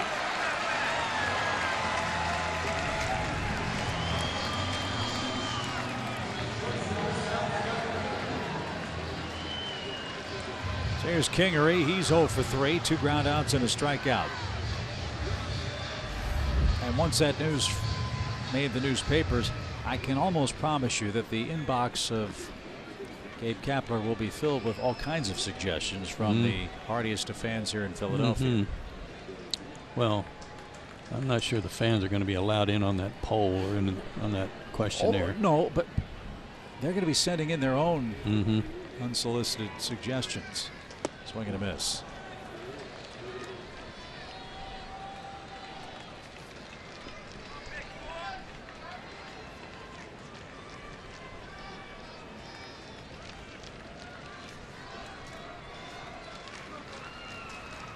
Who knows? Maybe Gabe Kapler will go on and have a Hall of Fame career as a major league manager. We don't know.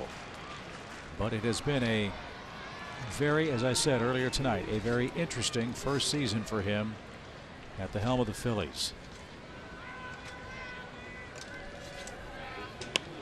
Little pop. Ozzie drifts out. Markakis coming on, and Nick pulls him off. Good coordination. 2 out. Kapler was the director of player development for the Dodgers from 2014 through 2016. He coached Team Israel in the World Baseball Classic, was a special assignment scout for Tampa Bay, and managed a year in 2007 at Greenville. Then came back and played in the major leagues after, interestingly, missing a season to manage. He came back and played in 2008, 2009, and 2010. That's a weird one. Wonder why he did that. I don't know. Worked in TV for Fox Sports in 2013. And now here he is after signing a 3-year contract to skipper the Phillies. And look, they got off to a crazy start in Atlanta. Righted the ship. They got into first place. They had a lot of terrific work from this young pitching staff. But as I said earlier, it seems from the outside looking in, a lot of square pegs for round holes defensively, which have cost them. As Andrew Knapp dumps a single. And a long inning continues in the 9th for Vizcaíno. Santana stops at second base. Not the sharp inning Atlanta was hoping to see from Aroldis. And this is sometimes what happens to closers. Non-closing situations, the adrenaline, the stuff, the results aren't necessarily as crisp.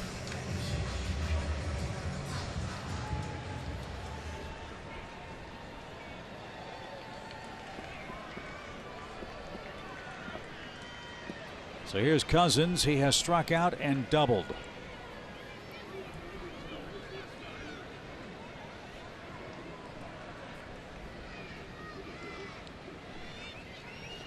Big, long swing, as you said, and you're right. Strike one. Good pitch. Good first pitch from Arodis.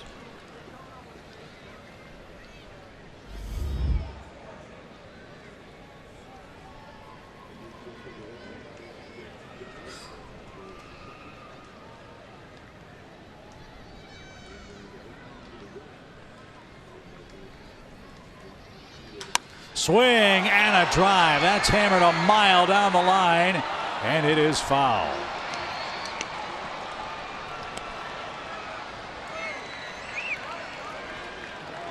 Good thing it had some hook on it. He was trying to fight it and keep it fair, but he got out around it too much.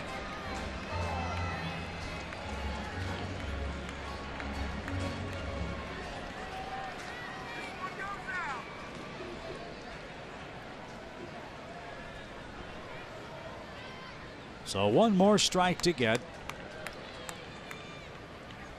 Vizcaino versus Cousins, and here it comes.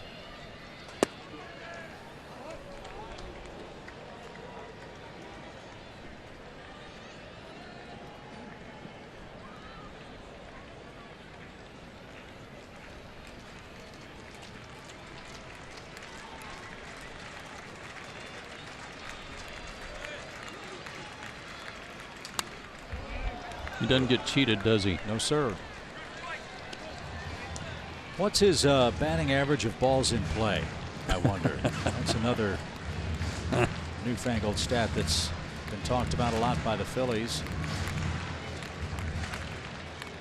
And that's one that would apply to Cousins. If you take away this guy's strikeouts, when he makes contact, he's a very dangerous hitter.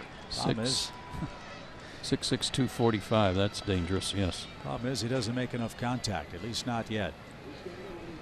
Outside, ball two. He was All-State in 3 sports in Arizona: baseball, football, and basketball. But his hobbies are golf, ping pong, chess, working out, and hiking. He would fit right in with our TV crew. Mm-hmm. Which, as we know, is very much a contact sport.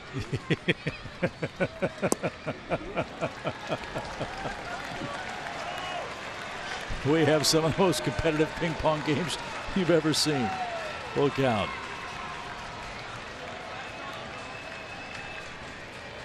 This is not what Brian Snitker wanted to see from Vizcaino tonight. Homer, a walk, and a single, and now a deep count to Cousins. And the pitch is downstairs. A lot of pitches for him. Second walk of the inning. And that's going to be all for Arodis. Now the Phillies have him loaded.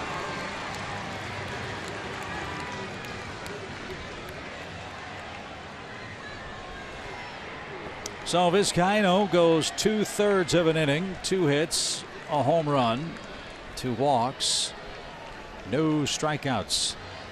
And Atlanta will go to the bullpen. Perhaps somebody was up and throwing, and yes, the call is going to be made now after 23 pitches by the Braves reliever. It is 10-2 Braves in the 9th. One more out to get in Philly.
2 Atlanta game in the 9th inning. Pitch count got to Arodys Vizcaíno. He threw 23 of them.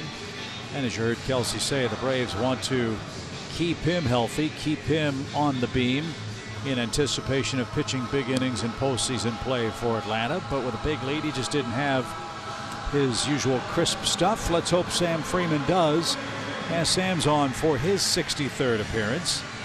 And Roman Quinn will be his opponent for Philadelphia. Sam's been a workhorse this year, even despite one stint on the disabled list. Always takes the ball, always ready to pitch.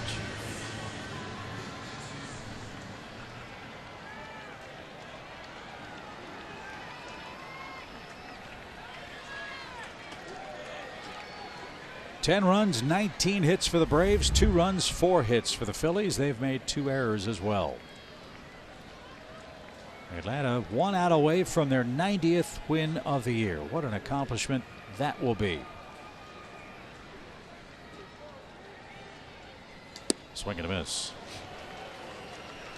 See, that's I don't get that. You're down 8. Bases are loaded. New guy comes in and you're hacking at a pitch. It's nowhere near a strike. Might be a good idea to see if the guy's even going to throw a strike tonight. I know you're down 8. That's a long way to go, but game's changed a lot in that regard. Yeah, man, but a couple of grand slams, you're right back in this thing. But, well, it's much appreciated by the Braves and Sam Freeman. He's got his man down 0-2.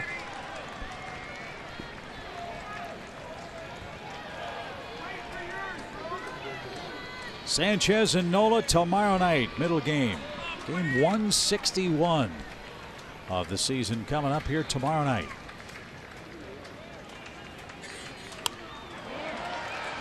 And that's into the seats foul. It's 0-2. No, I haven't seen the Fanatic around here in a while. He was out a little bit earlier trying to rally the troops on the dugout, and that's about it. Yeah.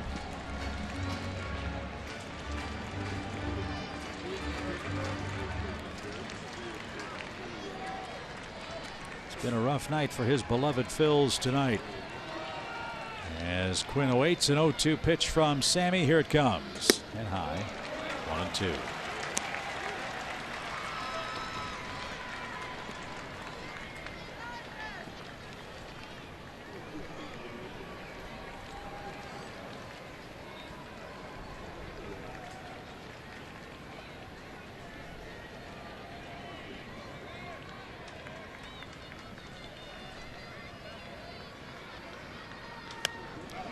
It's popped back toward us. Again, if you're just joining us tonight, 6 Braves have multi-hit games tonight, including each of the first 3 batters on the lineup guard. Acuna has 3 hits. Ender has 2. Freddie Freeman a 4 for 5 night with 3 RBIs. It was a scoreless game for 3 innings. And both pitchers looked like they were going to throw 15 strikeout games. And now Freeman, after getting ahead 0-2, has gone to 2-2.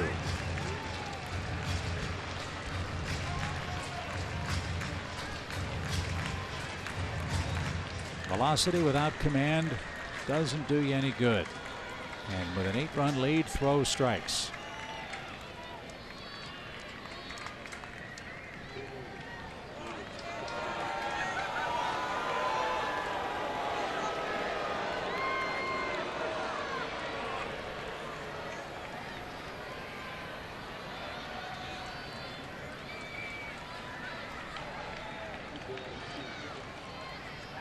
Now the 2-2 pitch. And that ends your game. Quinn swung at a ball a foot outside. And Freeman comes in and retires the Phillies. And the Atlanta Braves have won their 90th game this year. 6 players with a multi-hit game. Mike Foltynewicz, the Atlanta All-Star, earns his 13th victory. And the Braves have taken game 1 of this final weekend series in Philadelphia. What a night, as the Braves equal their season high with a 19 hit outing. Plenty of good to talk about on Braves Live presented by Xfinity. That's coming up next. Hope you enjoyed the game. The post-game show is coming up too.